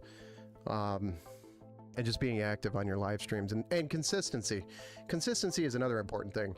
I've had a lot of issues being consistent, being a PC builder. I'm always, or not only just a PC builder, but an IT guy, and I'm also You know, servicing other customers' PCs. A lot of them don't really want me to put it on YouTube and stuff like that, so it's weird like that. But we'll do a lot of stuff off stream, and it takes a lot of time to do that. So it's just, you know, takes up a lot of time. So then I'm not always live and I'm not always consistent. So consistency is another important thing, I think, for, you know, making sure you do build shows.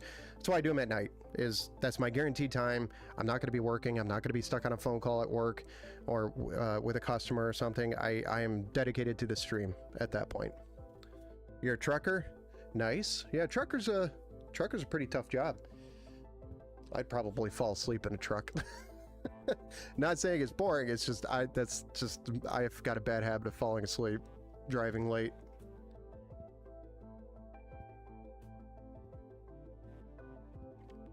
Valve PC flips in Q3, but don't stock any inventory. It'll rot fast. Yeah. So I'm trying to get rid of my inventory right now because I have too much and I'm worried about the prices right now. So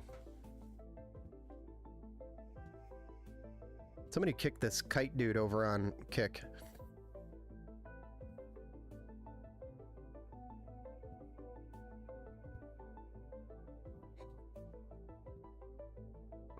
Yeah, dude, Tat, that was a good price. I'm so glad you're able to get that, because I felt bad that one day when I was going to go get it and didn't get it at Micro Center for you. Felt bad. And it was in stock at Micro Center the other day too. But that was after you posted the fact that you got it. It was like the same day that you posted that you got it. That's why you have some magic powders when you're a trucker, not to fall asleep. Oh, yow! Wonder what that is. YouTube getting famous over here, 84 watching. Oh, nice. It actually does not reflect on the Streamlabs. So, no idea. I don't really care. There's that many people watching, that's cool. We're building a Threadripper build today. 256 gigs of RAM. If you're curious about the full specs of the system, you can always do !build in the chat and it will spit out the specs. Some giant idiot, I'll fix that for you today. Or actually, let me do that right now. I think I can do that from the chat.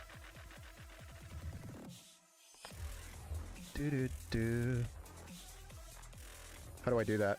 Is there a way to do that from here?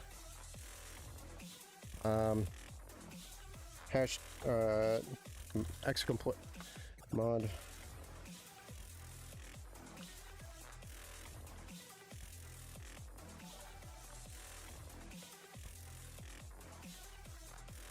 Well, thank you for the follow. Some giant idiot. Let me see if this is gonna work. Isn't that the command? Or did I spell it wrong? Some giant idiot. That should be right. Let me know if that worked. Or I could just... Give me a second. Let me fix this, guys.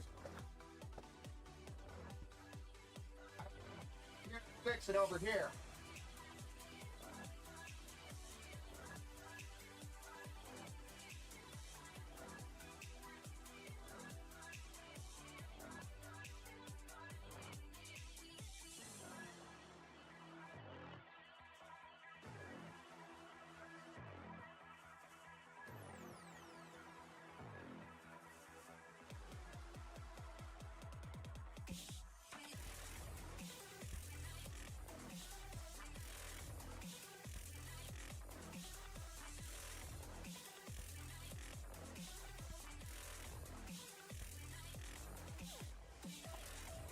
Okay, some giant idiot, that has been fixed.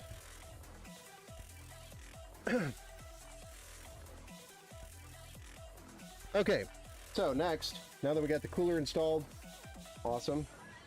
I'm gonna go ahead and put a rear fan here. Again, we have some RGB things that we'll have to address later. I'm glad they gave me a long pump, though. Holy smokes, that's so nice. I can route it through the back through the side, and to the pump header, which is way down here on the side, or I would have had to just route it through here and do something crazy. But we'll be able to do it without Getting too crazy here. Another RGB header. Another RGB header to deal with.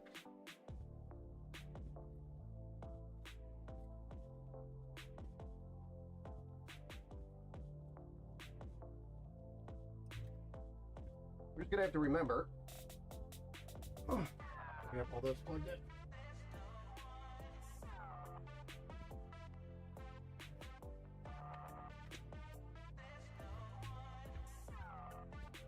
So this is what I was talking about, the pump.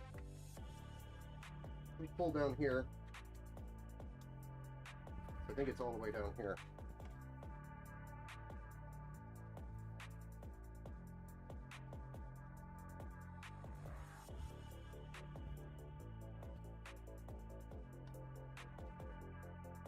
Getting crazy back here. Not as bad as some other builds out. The builds have got pretty bad. So this is where our pump header is, all the way down here.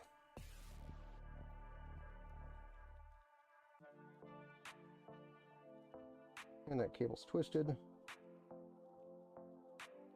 I like to have the cables nice and clean if I can get them that way.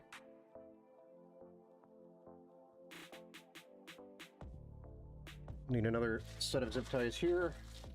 And then we'll mount that back fan, and then we can actually move on to dropping a GPU in and a power supply. We're moving on pretty quick. We're getting there, guys. We are getting there.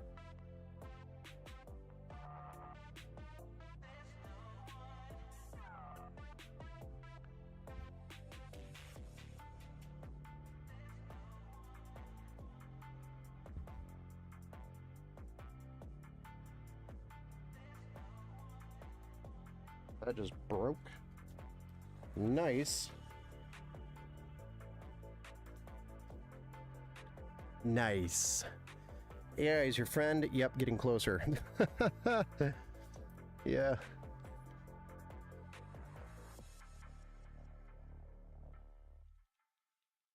The market is totally overage.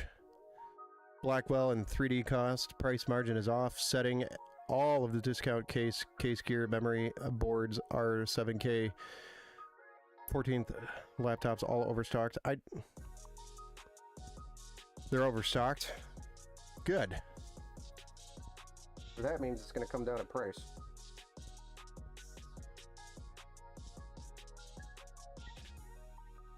At least that's what it should mean for us consumers.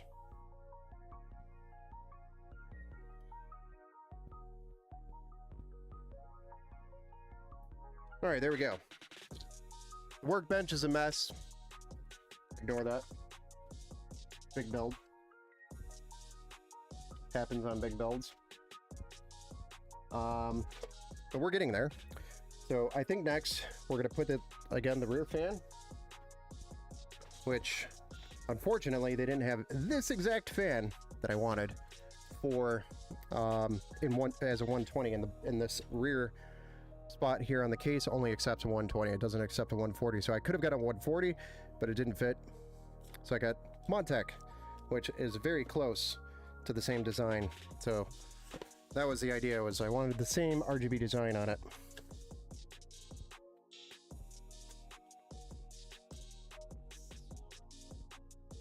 Come on.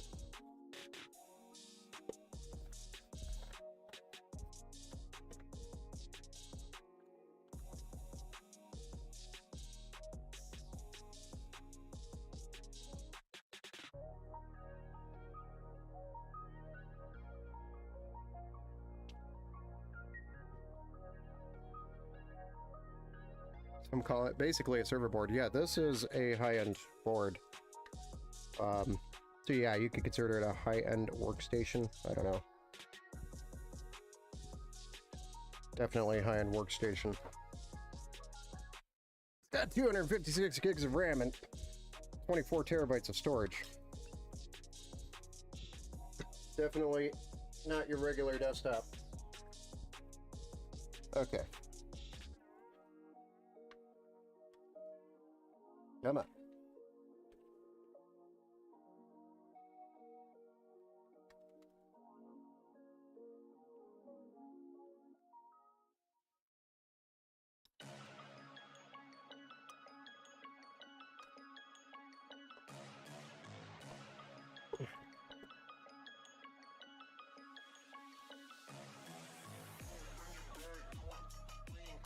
And then I actually want to get this as low as I can so I can pull the intake up this way, and then I'm not fighting with this fan up here.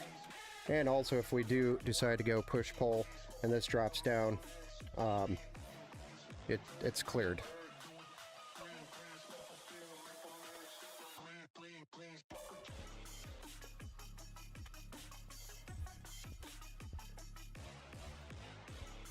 Where's my, yeah, this.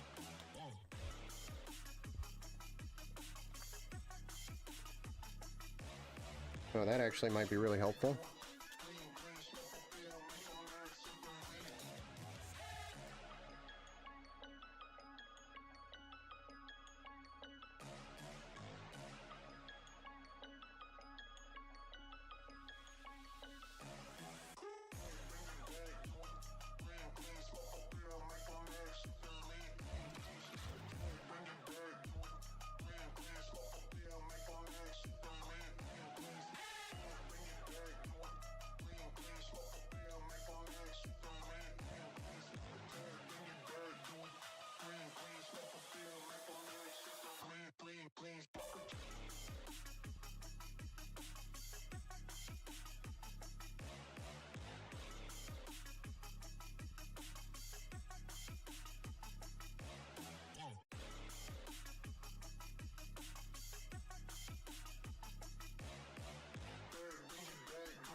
You know, I never did zip those up.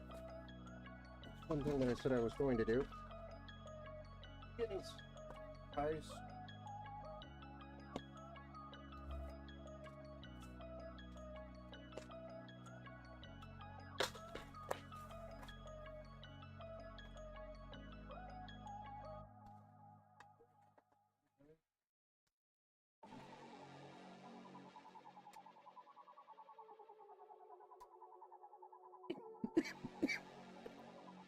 Actually want black ones.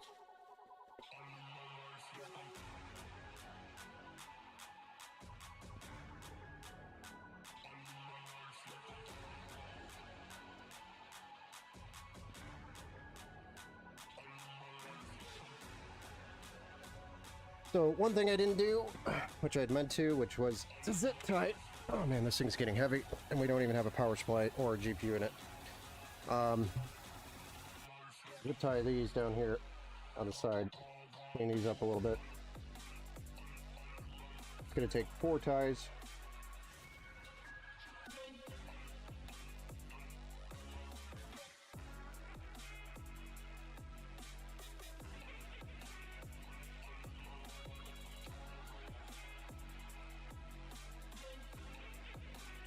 Then I also forgot we're going to do a GPU bracket.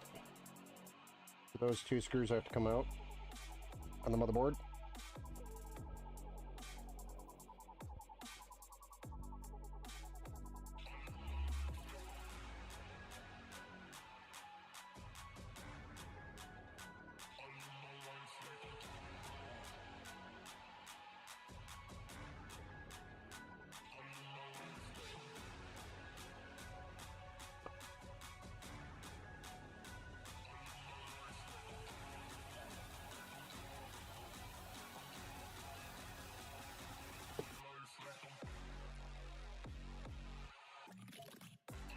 Okay. So let's go ahead and take care of that real quick, because we do have the anti-sag bracket. Yes, this case does come with one, but I like this one better because it has more flexibility for the GPU size. I've been slacking on other platforms. No worries. I actually haven't had very many over there. Some giant idiot, so don't worry about that. Wizard, yeah. Where those intakes are located, does that case come with a sled rack? Sled rack, what do you mean by that? You're talking about for the fans? This is an EATX board? Yes. It's a full tower case.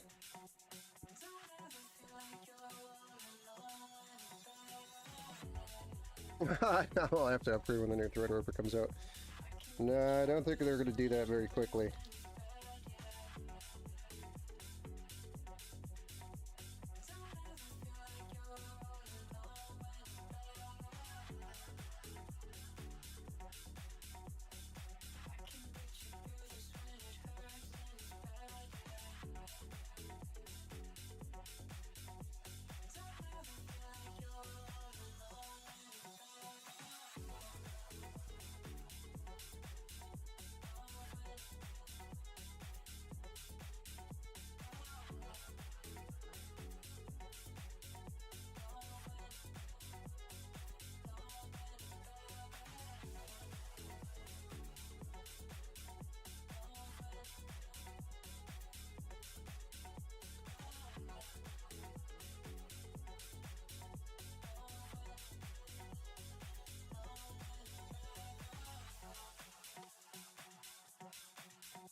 There we go.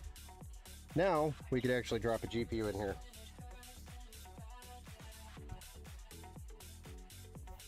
Which, I believe it's this one.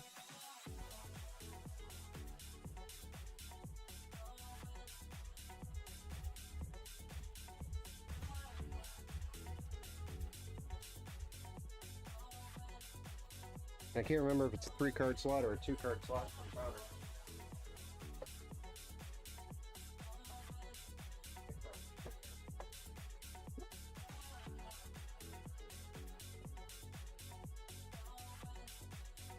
But it is a Founders Edition RTX 5090.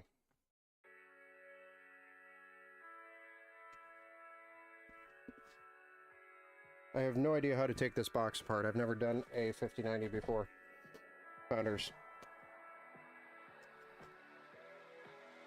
Okay, so your box has your little dinky power cable. We're not going to use that because we have one in the power supply. We won't need that. Save this.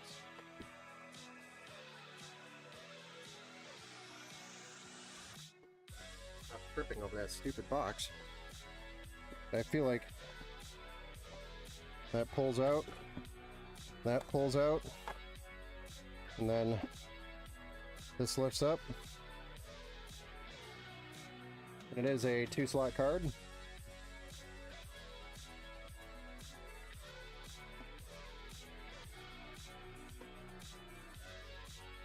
But here's your 5090.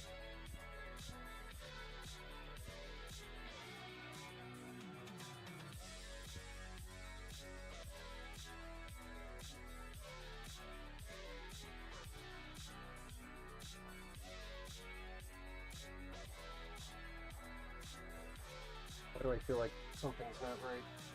Hold on.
Just wanted to check to see if there's any specifics here if I put it in the slot. There isn't, so we're good. We should be good here.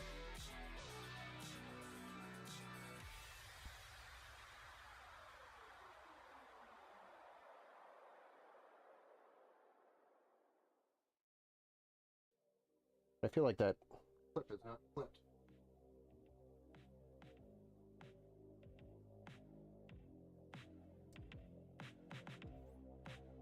And then, this is why I wanted this particular one. We can offset it.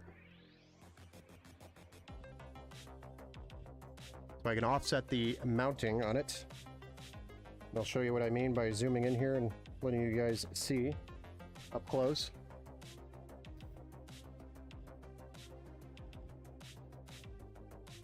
But if it was a traditional bracket, the little lip would be right here, right on the fan. We don't want that. So we want to offset a little bit off to the edge of the card. And that'll help support it while also not interfering with the fan.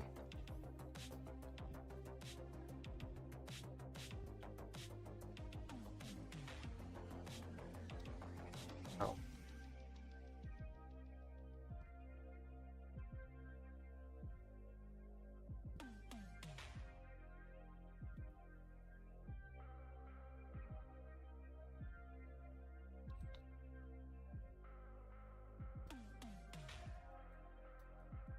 These are super short screws.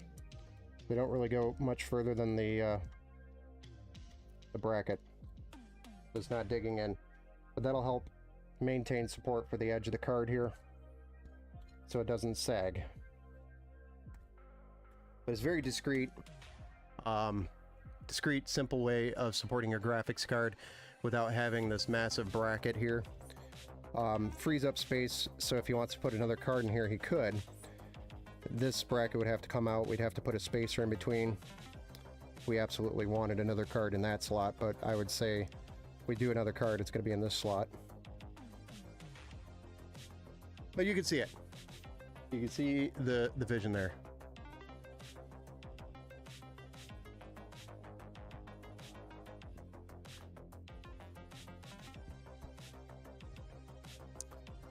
Is it worth selling on old Windows 7 PC that barely has enough RAM to use Windows 7?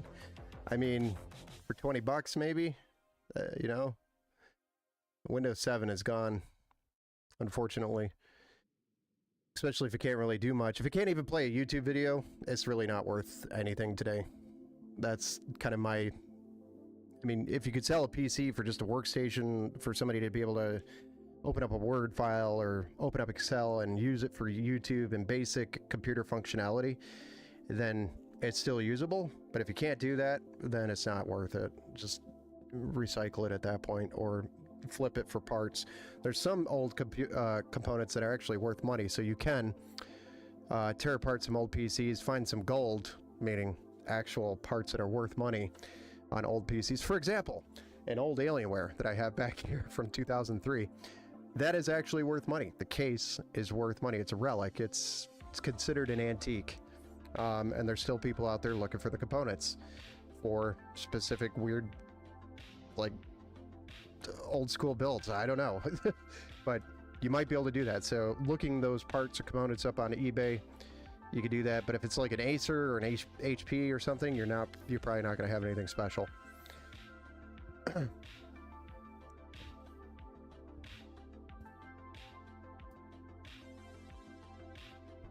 Okay, so now that that's done, we do have also, let me bag all this up. I don't want to lose this extra hardware for this bracket. In case he does add another GPU, we do have more bracket for it.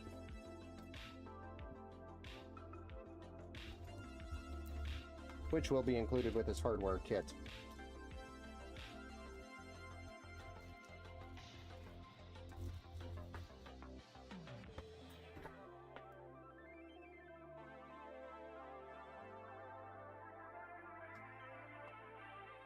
Done.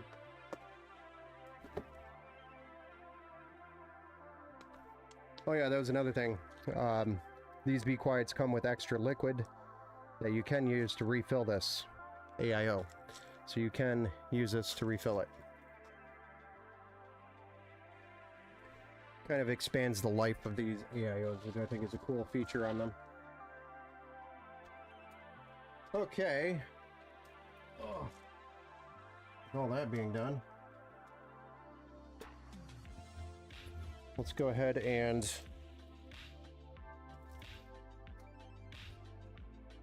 get our cable routed to the back for the GPU.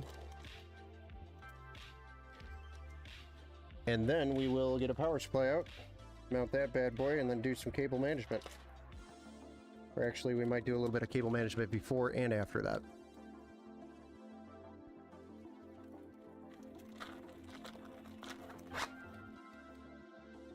Which we went with a black and white cable.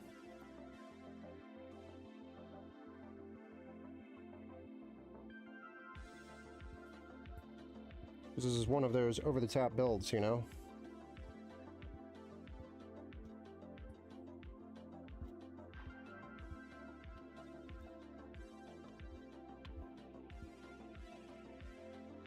I'm going to run it through the side here.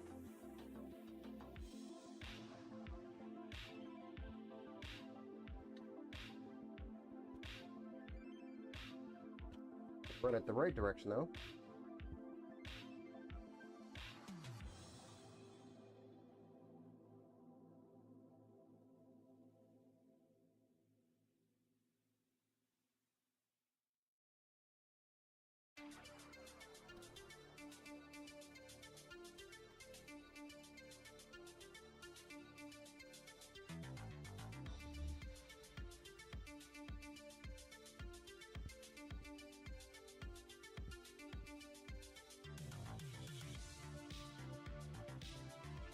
Come on. Quit fighting me.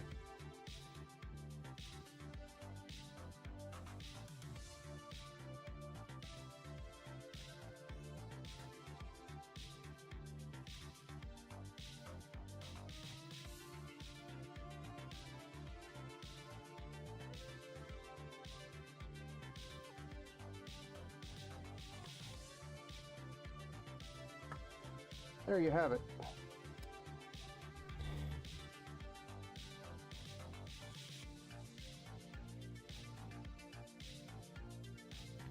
A beautifully, oh, thanks camera. A beautifully installed GPU cable. 32 cores, is it enough?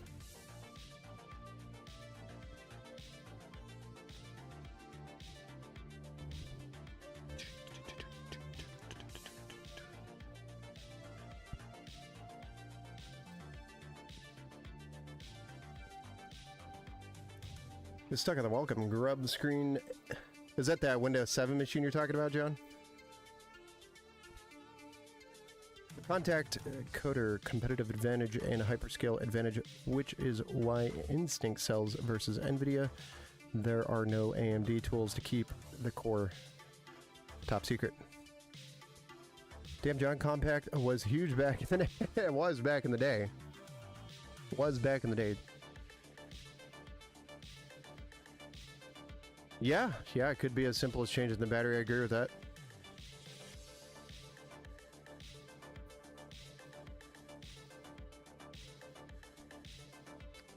Okay. Flip it over and do some cable management, shall we? Oh. Oh. She's a big girl. Oh. Very heavy. We don't even have the power supply in here yet. Don't want to think about it.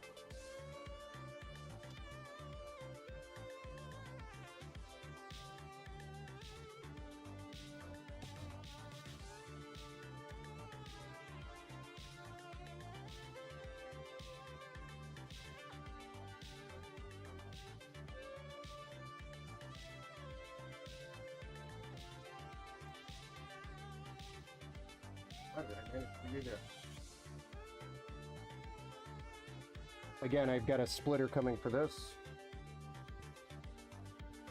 Just tuck that down here We can get to it later. Definitely gonna have RGB stuff going on here. Okay, so first things first, we just have to decide where the power supply is going to go. Pretty sure it'll fit here, but we might have to take this bracket off now that I think about it, which sucks. Because it's a pretty long power supply. Oh. Which is this beast. The Meg AI 1600T PCIe 5 80 plus titanium by MSI. 1600 watts. And I gotta tell you, just with the box sitting here, that thing got heavy. Even more heavy.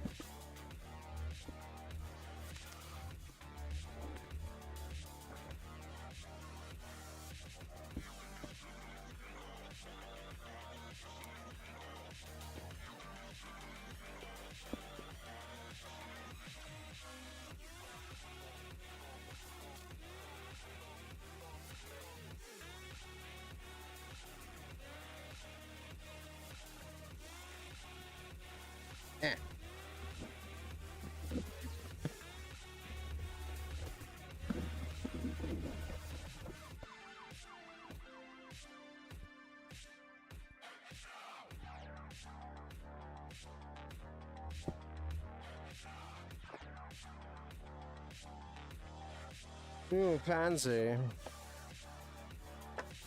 I feel like we're having a bougie power supply in the system. This is quite the power supply you should have in your system. It even has gold edging on the grill for the fan.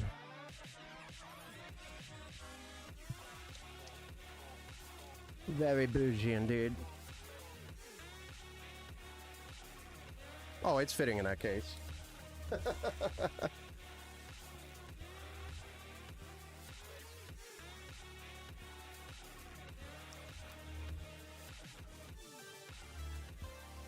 It's just a very bougie power supply. Oh! This won't fit with that bracket.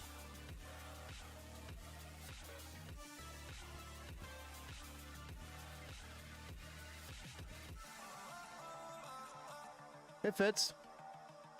It fits just fine. I don't know what you're talking about.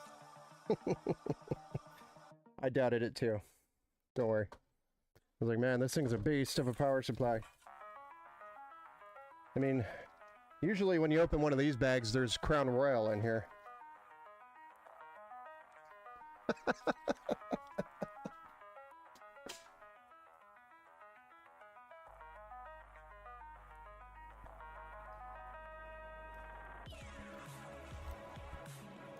Nope, no Crown Royal, guys. I'm disappointed.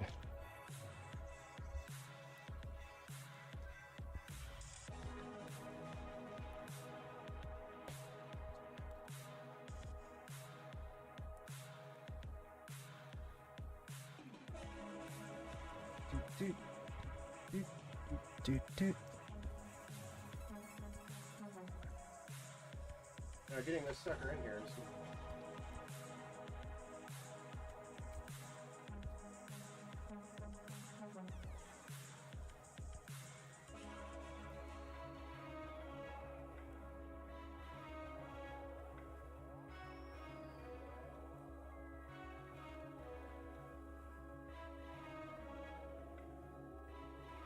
But what you don't want to do on a system like this is cheap out on the power supply. Don't do that. So that's why we went with this thing. Well, it has a 12-year warranty.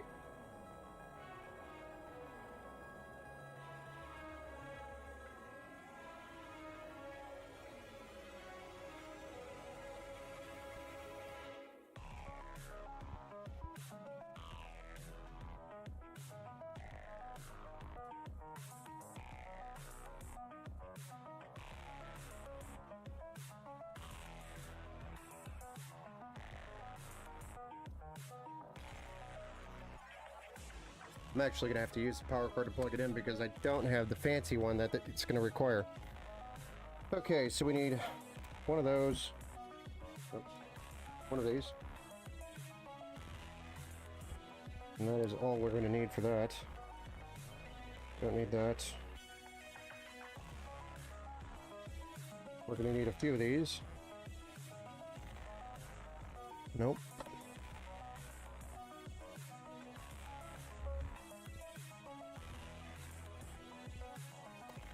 CPU.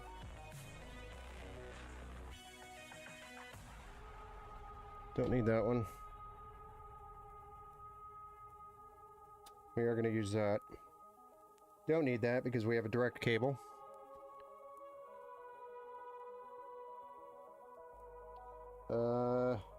Don't need this either.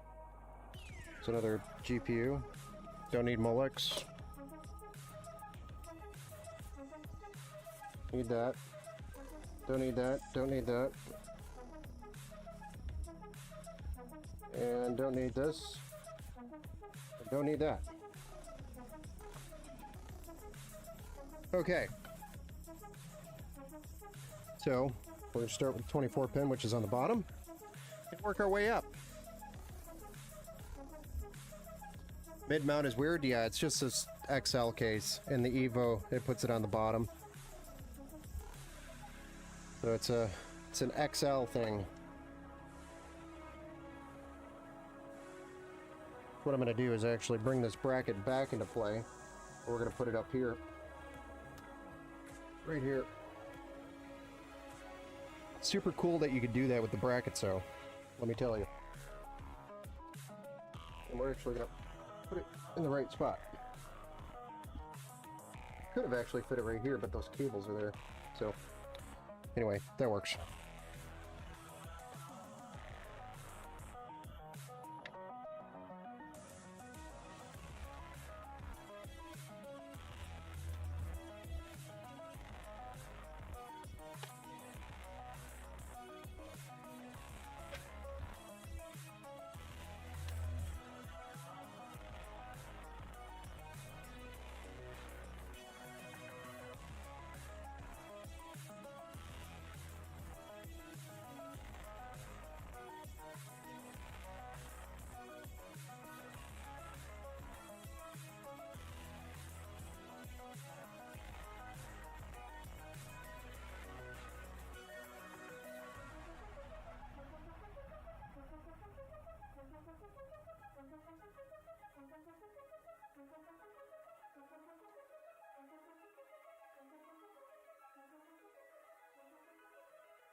Gonna bow out early today. Got a thing early in the morning. No worries, man. Be good. Thank you, some giant idiot, for hanging out and being you. What are those other two boxes in there? Drive cages? Yeah, these are just drive cages. So if you wanted to add 2.5 or 3.5 drives, you could do it here. And there's also hot swap, which means there's already a SATA cable power to the back, and also because you could open it up and just drop the drive in and plugs right in for you, which is really cool, nifty. There's also SATA connections, which I already have plugged into the board. So all he's got to do is open this up, drop the drive in, and it'll have power and it'll be plugged into the motherboard immediately. He won't need to do anything else other than just drop the drive in, which is really cool. You can also mount 2.5 inch on this door panel here. So you can mount 2.5 inch SSDs there as well, which is another cool thing.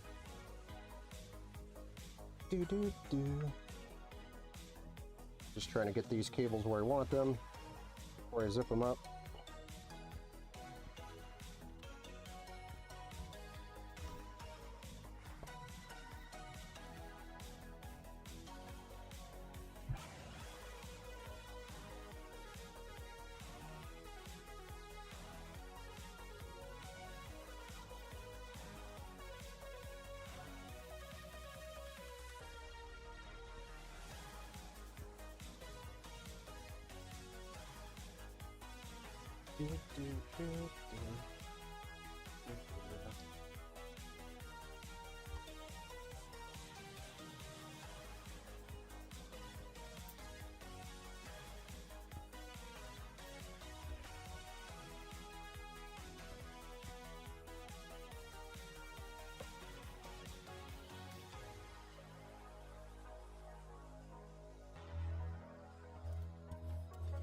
Actually, I should have ran this one down here, but oh well.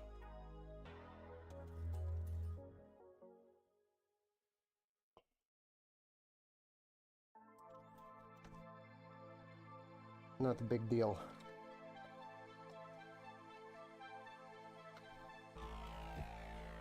So let's get this 24 pin plugged in, or clip these first and then plug that in. I just wanted to clean up where the main power supply was going to be, cables, so we didn't have to fight the big power supply cables while we did that.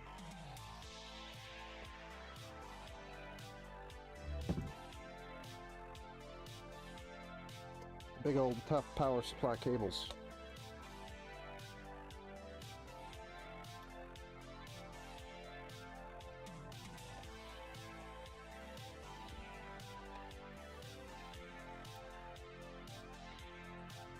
And then I'm going to roll this down like so, and then back up.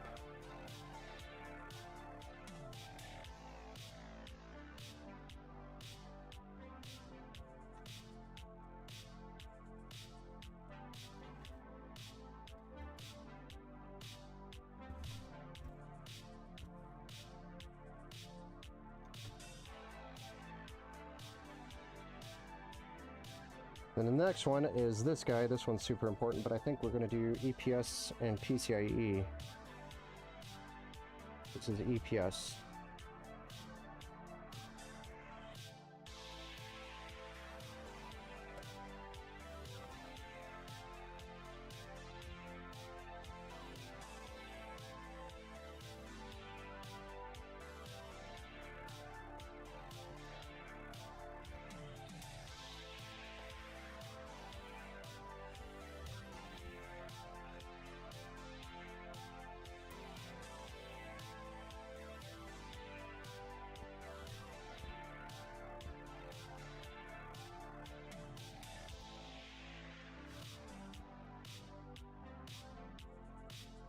And then PCIe.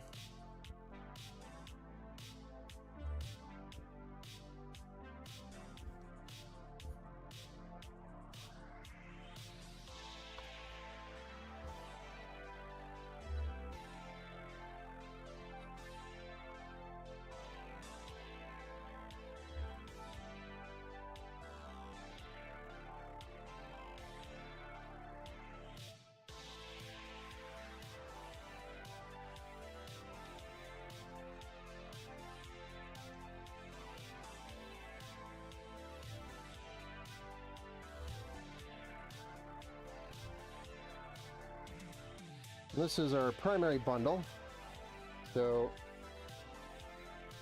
we're going to use a couple of these.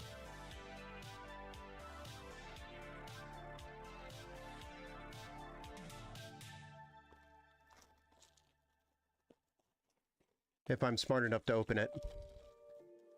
How do you like the 6800 graphics card? 6800, a good card, and it's AMD. Yeah. You know what? Screw this. We're just going to He-Man open it. Hell with that.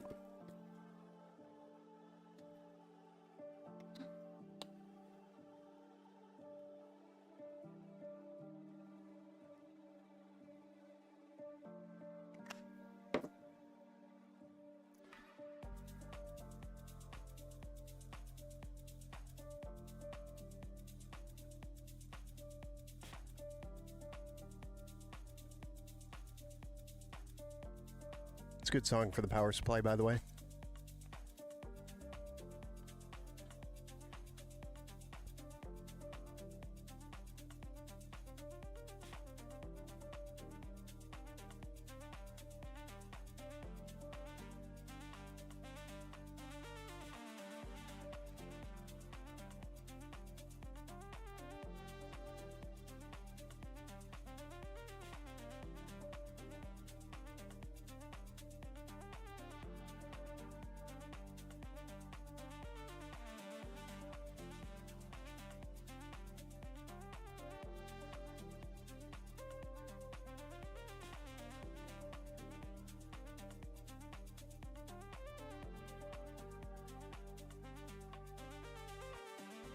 Alright, then this guy, unfortunately, I'm gonna have to give him a little bit of a elbow bump here, or a twist.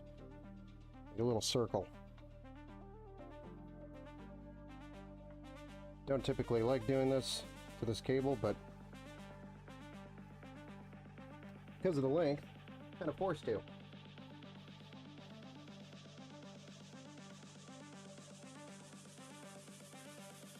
We'll just be gentle with how we push on that. Literally just going to let it flow.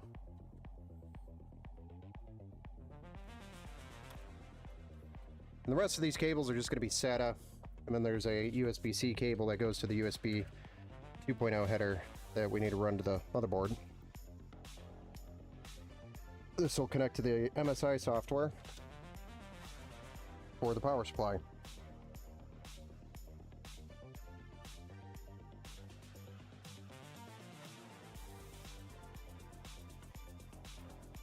I believe is this header, or this connection here.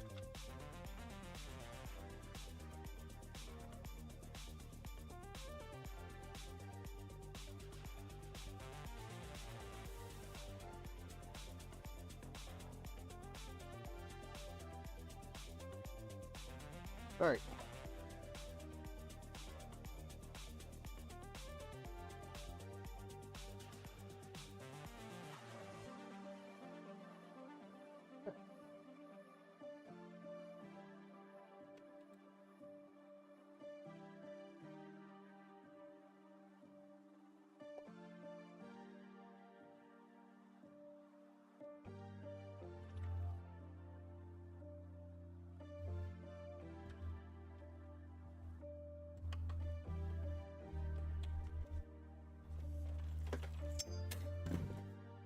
Okay, so one of the last things we got to get plugged in here are fans. Number one, we have the fan headers that we have to plug in, but number two, we have RGB to deal with. And a bunch of SATA connectors. We have RGB here, fan header here. I think I'm going to utilize this hub.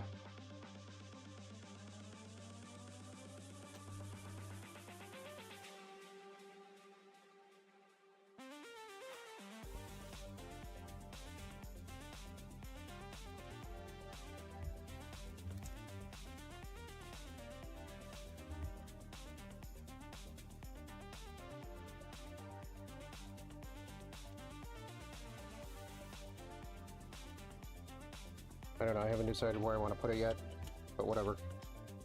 PWM fan.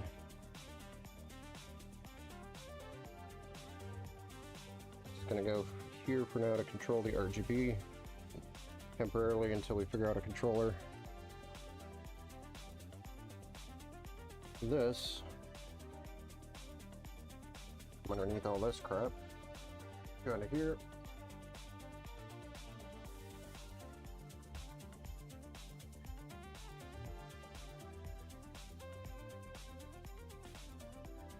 Hang in there, guys. I'm face down trying to get this done because we've been at it for 3 hours.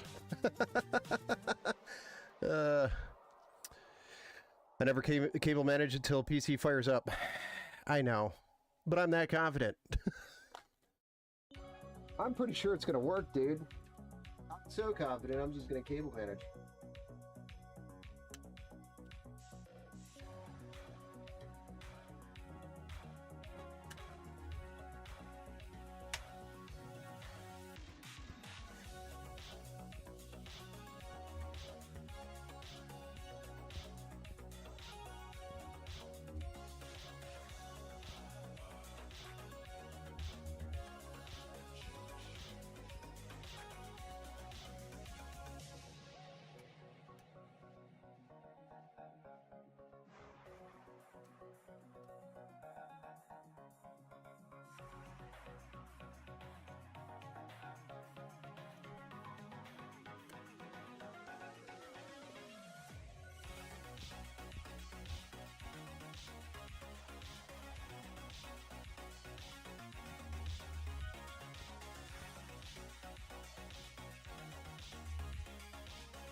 This is going to be a temporary thing, guys. This is not permanent. This is just until I decide what I'm going to do for the controller. Because I'm going to have to get back in here and tear this apart and redo this anyway before I deliver it to the customer. So, ignore that.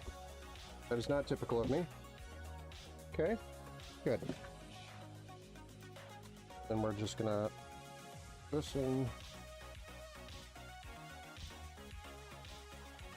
Oh, another RGB.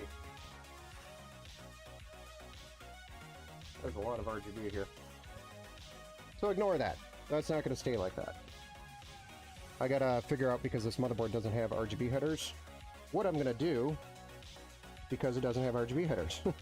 So I put a physical button controller on it for now, so I at least can fire it up on stream and show you guys how cool the RGB is going to look when I have it all sorted out and connected to the software. Originally, I thought this motherboard had the software. But apparently I was wrong.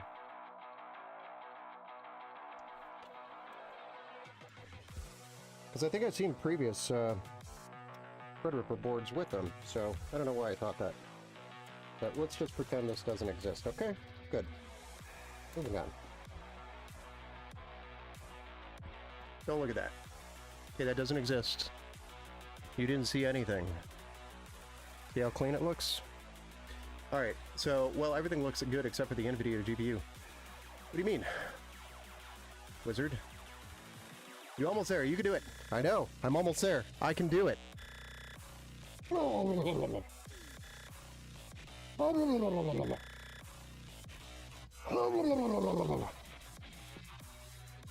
feel like I'm in a weightlifting program.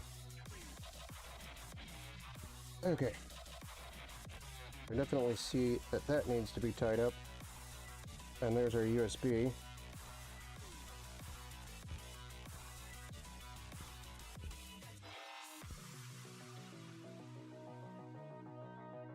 I'm assuming that's USB 2.0.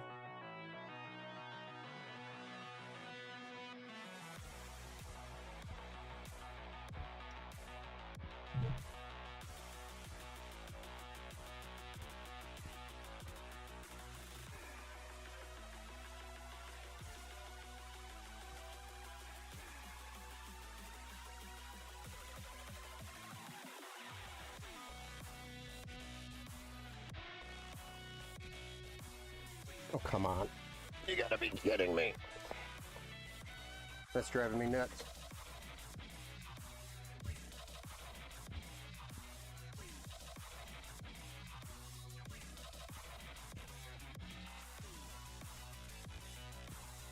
Really,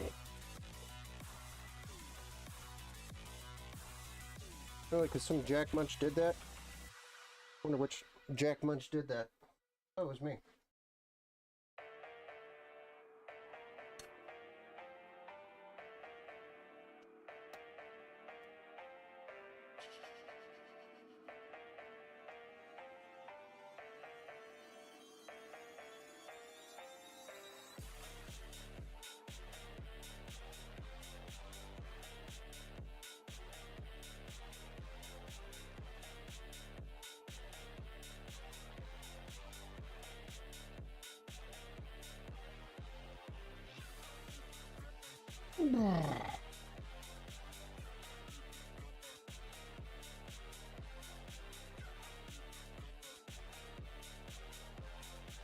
Not the biggest fan of these cables.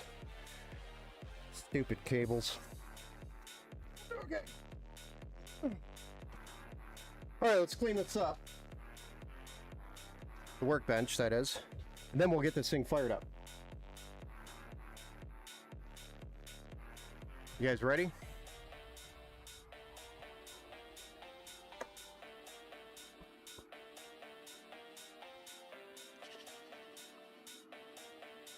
I'm ready. I'm ready to go to bed. This PC.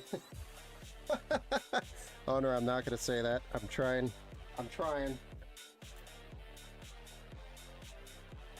But I want you to know, owner, it made me laugh. It did make me laugh. Damn, that's some great verbiage. Let's fire her up, yeah. Give me 1 second here. Let's get all these cable cones and everything. I just want to make sure I get all of his hardware from the build that I might have set down, backed up, and put with his stuff so it goes with the PC. It doesn't accidentally stay here and get mixed up with all this other crap.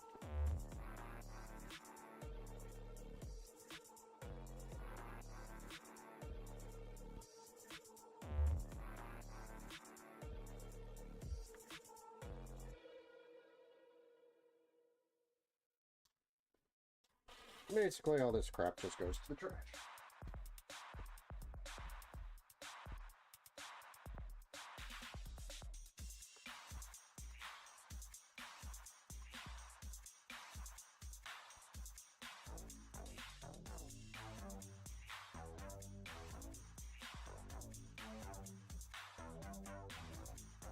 Okay, so one thing you guys didn't get to see, unless you were at the very beginning of the stream,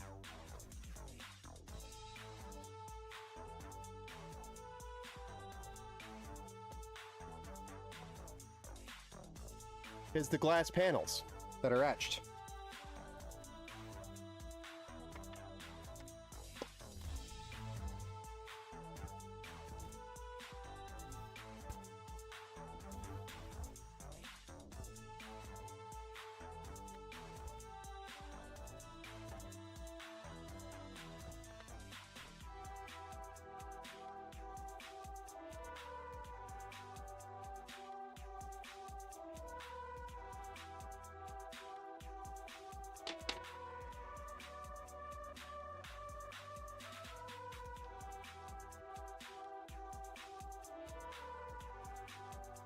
That's nice.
The difficulty when you're peeling this on a very detailed etch is that you have to peel every little piece.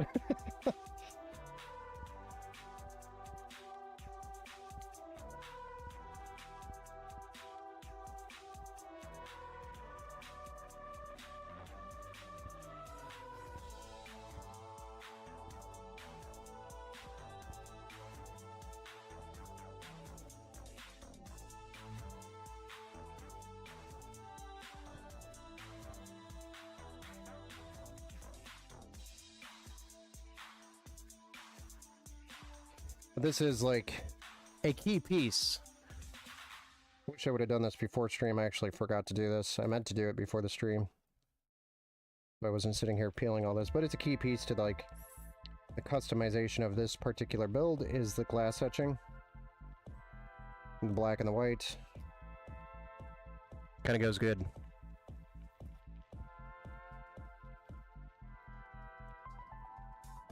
Very nice. Nice. You just gotta peel all this stuff.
Okay.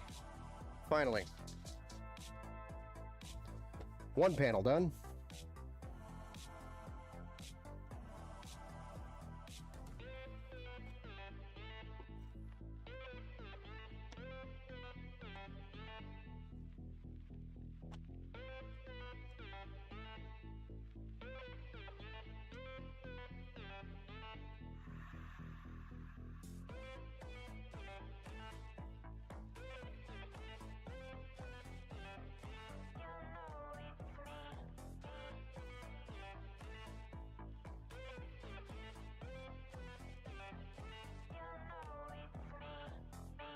Then we also did the front panel, but the front panel, I'm not going to peel that one live on stream here.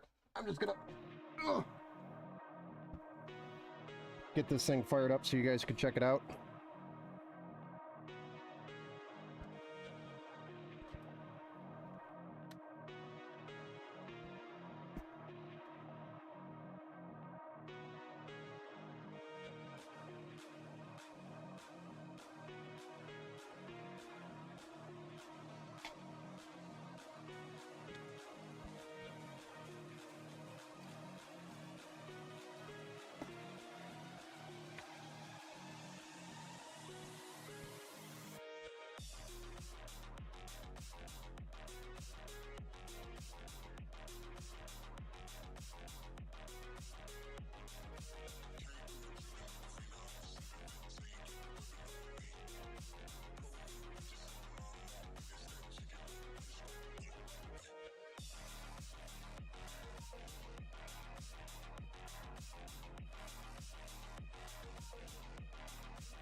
Okay, here we go, guys.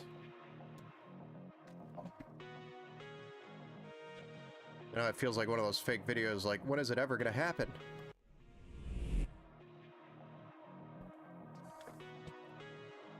Kind of want to give you a little bit of a side peripheral, kind of like this.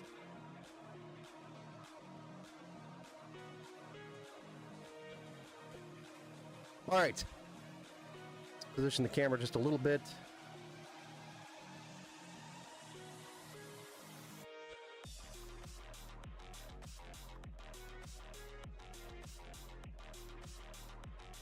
Who is this PC for? It's for Jeff. Build number 52.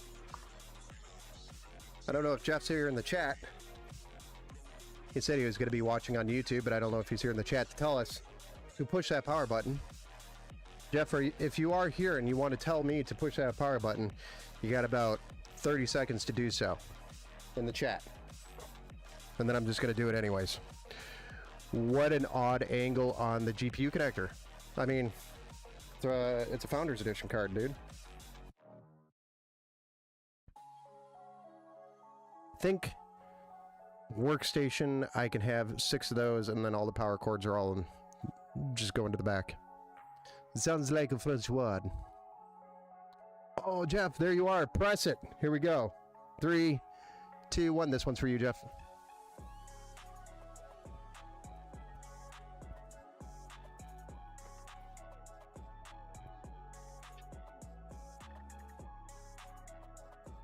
That didn't sound good.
Hold on, guys.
We'll stop this thing.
Well, I've got a couple of things I got to change on it, but we're mostly there.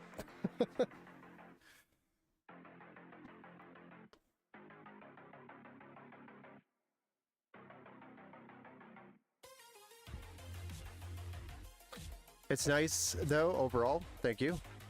Awesome PC, Jeff. Congrats.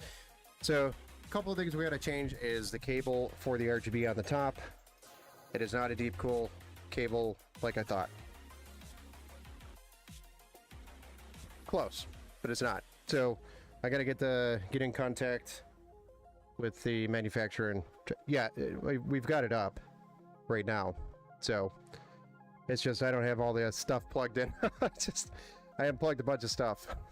When I first powered it on, it wasn't doing anything. I heard a click from the power supply, and it turned out I think that cable was causing the problem for the RGB. So once I unplugged that, then the power supply is okay. I'm happy now. So I fired up.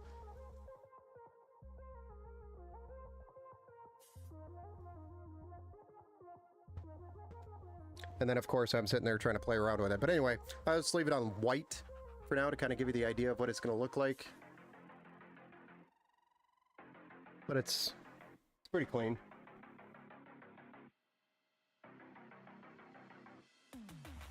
Top fans will be on and we'll have some clean white or RGB. Update the BIOS, but that board is alt. Yeah, I know. I'll have to update it. I'll get to it. I'm not going to do it here on stream. It's like 1 o'clock in the morning here, so. I would have also waited a few more weeks for 9,000 Threadripper.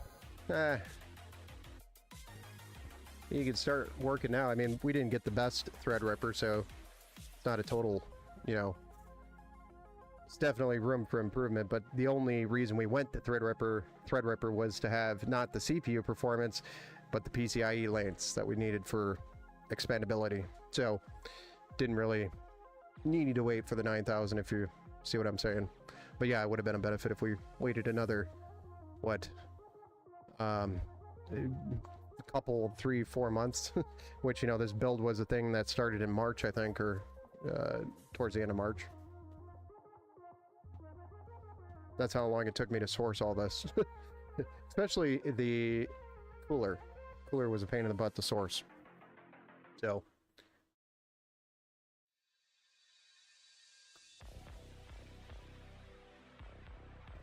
I thought you were kidding about the RGB, LOL. No. No RGB headers. And these fans didn't come with a cable. So I have to contact them and ask them was ist das, and then they'll give me a new cable, hopefully. I bought a 5090 at GTC, yes. They had 1,000 of them on sale for attendees. Nice. If I would have known that, I would have asked you to pick up a couple more.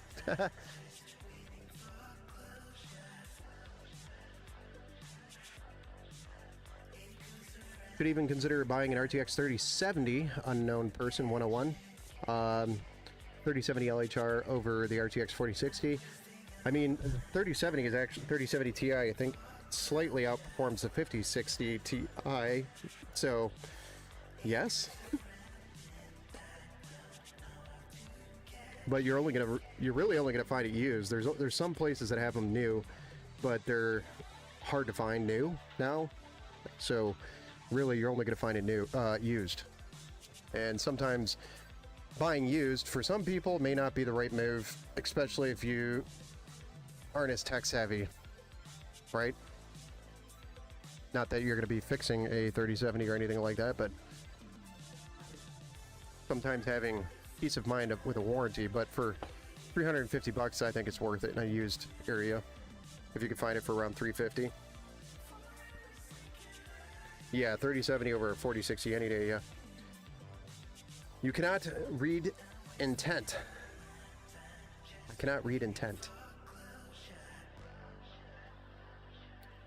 I'd get a 6800 XT over the 3070, yeah, but you're bumping up past $350 at that point. 4060, $300-ish dollars. I'm going off of like Micro Center pricing. 3070 you can find for like anywhere from $300 to $350 in the used market. So we're looking at a $300, $350 price point, really. So, I mean, it's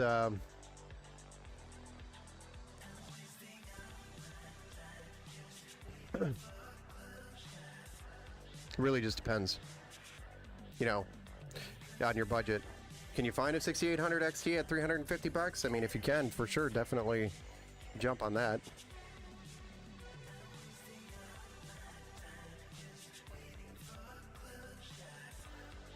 By the way, this thing moves some air. Sorry, I just vaped. And it moves air. These fans move air. A lot of it. They're on full blast right now, but because I got it into the hub and the hub isn't plugged in right now, I forgot to plug that in. So NVIDIA is crap, just saying. I mean, yeah, they're greedy. I can agree with that. I'm not going to disagree. I'm in India over here. RTX 4060 costs 32,000 new in your currency. I'm sure. 3070 is 35,000 new. I think I should take the RTX 3070. What's your opinion? The 3070 would be a better buy. Yes. Especially with that little difference. You can get a 6800 for 350 bucks. Be honest. Wizard, I am being honest. I mean, I'm running NVIDIA because it's better for streaming. It's just... I have a 3070 Ti in my rig that's streaming this right now. That's the only reason why I use NVIDIA is because of the encoder and decoder. But at the time, when the 3070 3000 series was out and the AMD's 6000 series was out, or was it 6,000 or 5,000? It was 5,000. NVIDIA is just way better at streaming, so it was like 5,000 starting to sprinkle in the 6,000 series,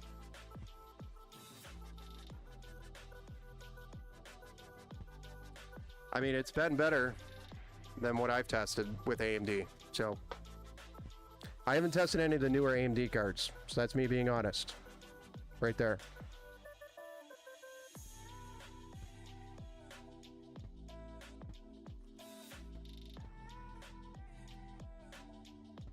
They've always had better encoders. I don't know.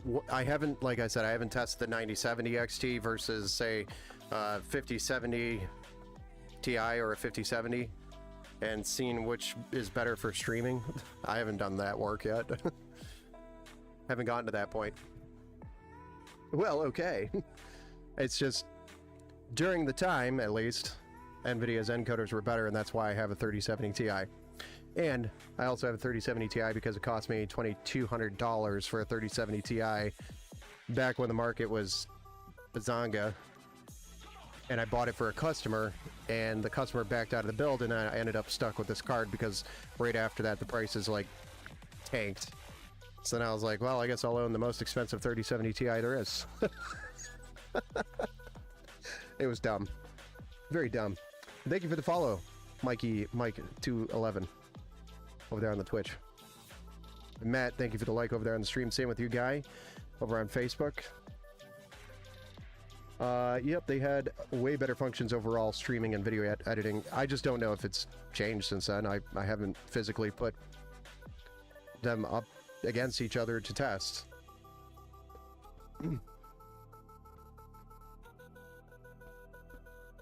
What wasn't deep cool? So these top fans are actually the same fans that are here, but the kit unfortunately came without a cable, so I gotta figure something out for that, and I thought it was the same as a deep cool whatchamacallit, but it's not, so. Bro, I got the most expensive 6900 XTX. Thank you for the sub. Unknown person. Appreciate that.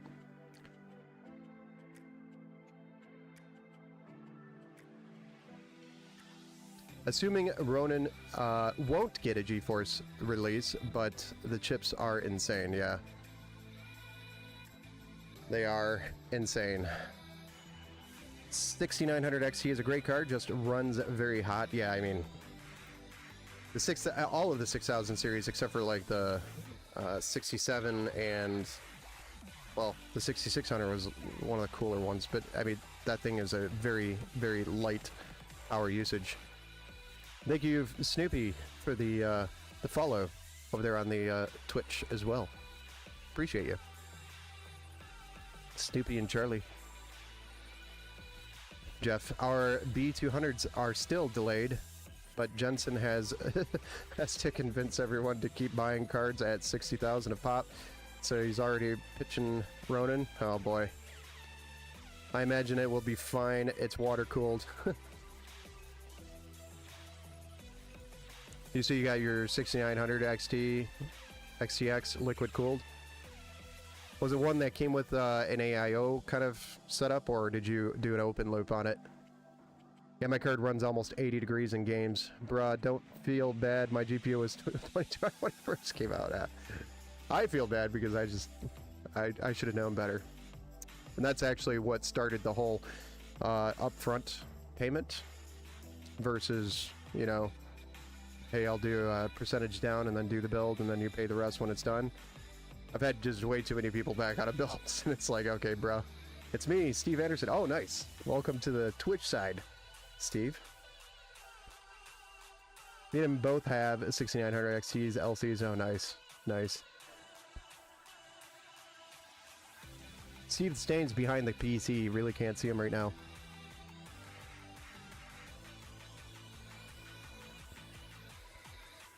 $6,800, 250 watt. Yeah, that's actually not bad. 6800 XT is 350. Yeah, 6800 is pretty good actually. Pretty efficient. All things considered.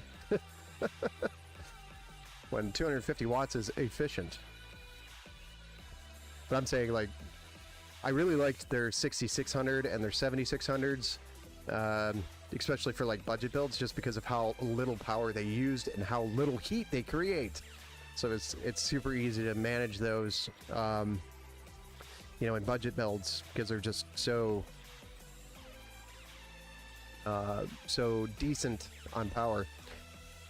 So you said it's an open loop, sorry? Yeah, okay, gotcha. It was a closed loop, GPU open loop, sorry. Also, only air cool, no liquid maintenance hassle. Nice, Mike. Yeah. That's what I'm actually going to go back to, so I don't have to deal with liquid or this AIO pump problem that I'm having right now.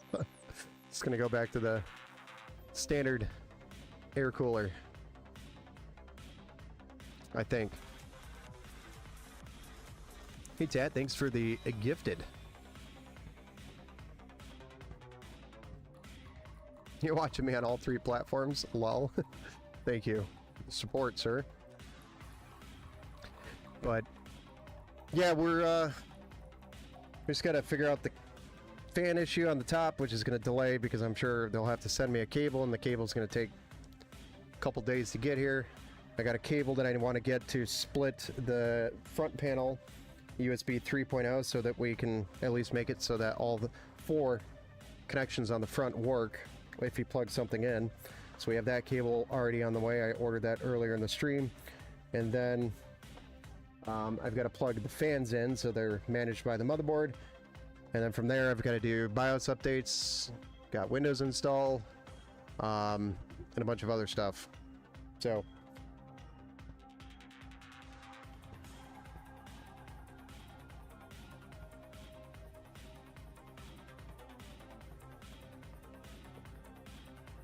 we're good to go. Bought a PCIe X1 USB port. Should be here tomorrow. Nice. Nice, nice, nice. Yeah, my card run... I already read that.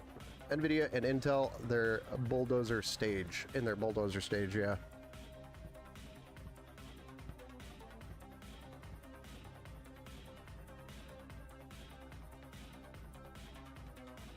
Yeah, the 7800 XT has been a great card. We actually have a 7800 XT build coming up. Believe it or not, I wish we could have gotten them to a 9070, but we were just shy of getting to that budget because we could get the 7800 XT for, you know, around $500 and something. So, Ben, what was wrong with the deep cool cable? It's just not compatible with these fans, and it was tripping the power supply. My bad. Thought it was the same cable.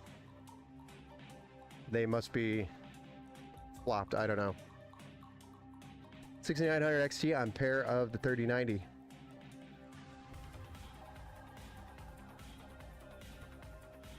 On par, I think is what you meant, of a 3090. Yeah, it's pretty close. I think it's just a VRAM difference there, right? Or is the 69 XT 24? I don't remember. Sorry, I'm not perfect. Can't remember all of it. No 6K and 7K kicked NVIDIA's, so no one bought them. So we get the 9070 and took stage. Yeah, the 9070 is definitely, I think, the more desired card, unless you're going to a 5090 for the VRAM. So if you need the VRAM, then the 5090 is your card. If you don't need the VRAM, most people are going with AMD's 9070s. I've seen that a lot. Though I still do more NVIDIA builds than AMD based on requests. And I actually don't mind doing that because I can get NVIDIA cards and I can't get the AMD card as easy.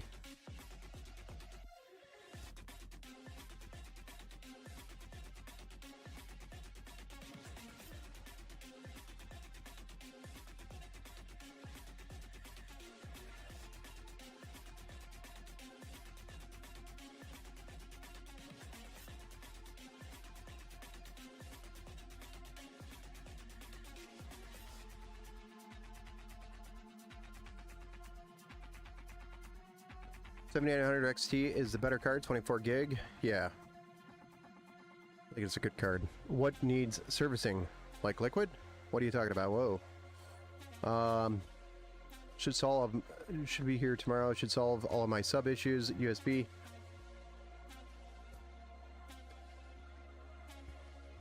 Wondering what to do if then when the radiator on the GPU needs servicing. Yeah, there's not much you can do with that. It's a closed loop. Isn't that a closed loop?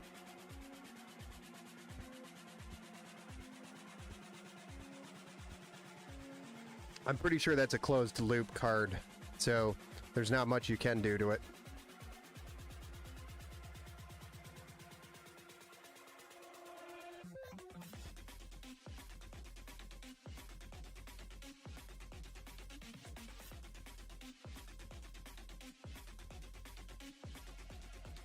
You can't find A and D on the Stream survey of what most popular card is.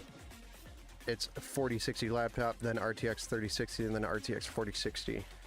See what happens when you don't have access for application at the regional matter when you only mostly buy NVIDIA, which I get, yeah. No, I get it. Jeff, you got an awesome build. I would have done it different. I wouldn't have done it different. It's all good, bro. I would have done it different. Confused by that comment.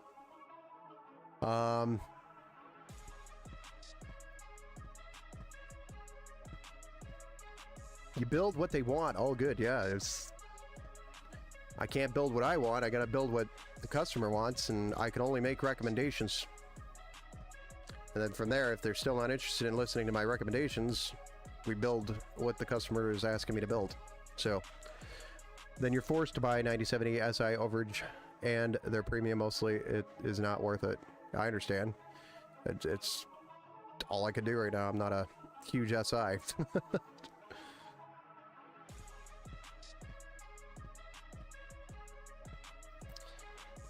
Yeah, but Jeff went and got his own GPU. So this was what we got. There's definitely different ways to do it. Sure. But I think he's going to game on it as well, so he'll enjoy a 5090 on a Threadripper. It's all about the encoders and CUDA, says Snoopy over on Twitch. That is because more people buy NVIDIA, some fanboys, but still. Yeah, I can't control that, guys. If I could convince everybody to go AMD, I would. There's still people that tell me they do not want an AMD CPU, believe it or not, even though I give them the rundown on all the Intel issues, the performance differences, and stack up, you know, data proof that AMD is better than Intel. They still want Intel, so it happens.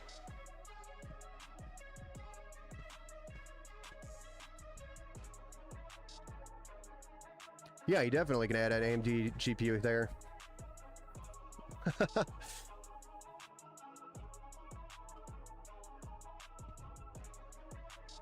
Yeah, I know. I'm not talking about you specifically, Tab. I'm talking about more of my customers, you know, that I can sit there and talk blue in my face and it won't make a difference.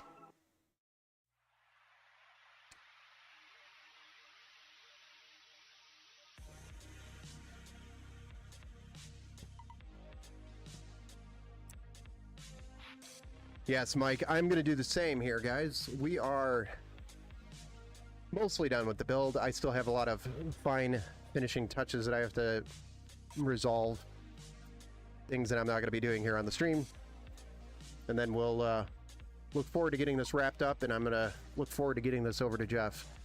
So, Jeff, solid build.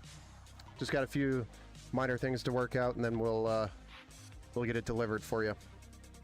So, looking forward to getting this, hopefully, over to you sometime early next week. But I can't make any guarantee based on whenever that cable's going to show up. Or we're going to swap out the fans. I don't know. Whatever we're going to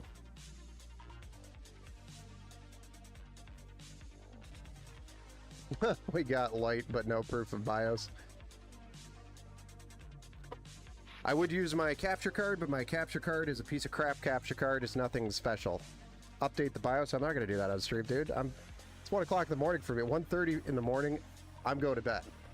The rest of this, I'm going to deal with it tomorrow morning.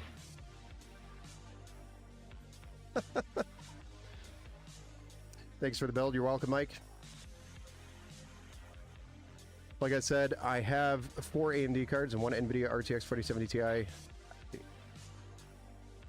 But if you want updates on this, you're more than welcome to join the Discord channel. If you want to join the Discord channel, it's !Discord. You'll see updates on the rest of the build here. Or on the social medias, but more than likely the Discord channel has more updates. I'm just messing, bro. It's beer 30 over here. I hear you. I didn't have one tonight, and it's Friday, now Saturday morning. So that's kind of disappointing on my end. Good night, Ben. Going to bed. Nice build. Thank you, Jesse, for hanging out. I know it was a late one. Thank you, guys. So we'll see you on the next build show. Probably going to be on Monday, because we got a lot of stuff going on over the weekend, so we'll probably be back live either Monday or Tuesday. I have to take that back. Monday, I am driving in the evening, so if we do a build show, it's going to be earlier in the day. Weird, I know. And then if we do a build show on Tuesday, again, it have to be early in the day because I have to stop at a customer's location Tuesday afternoon, maybe. But that's up in the air. So worst case scenario, the next build show is going to be Wednesday. And then we'll try to pound build shows out Wednesday, Thursday, Friday. !Discord. So, here.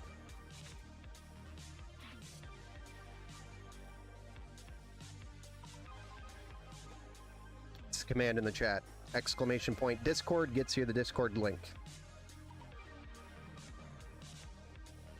I'll drop it in the Twitch as well.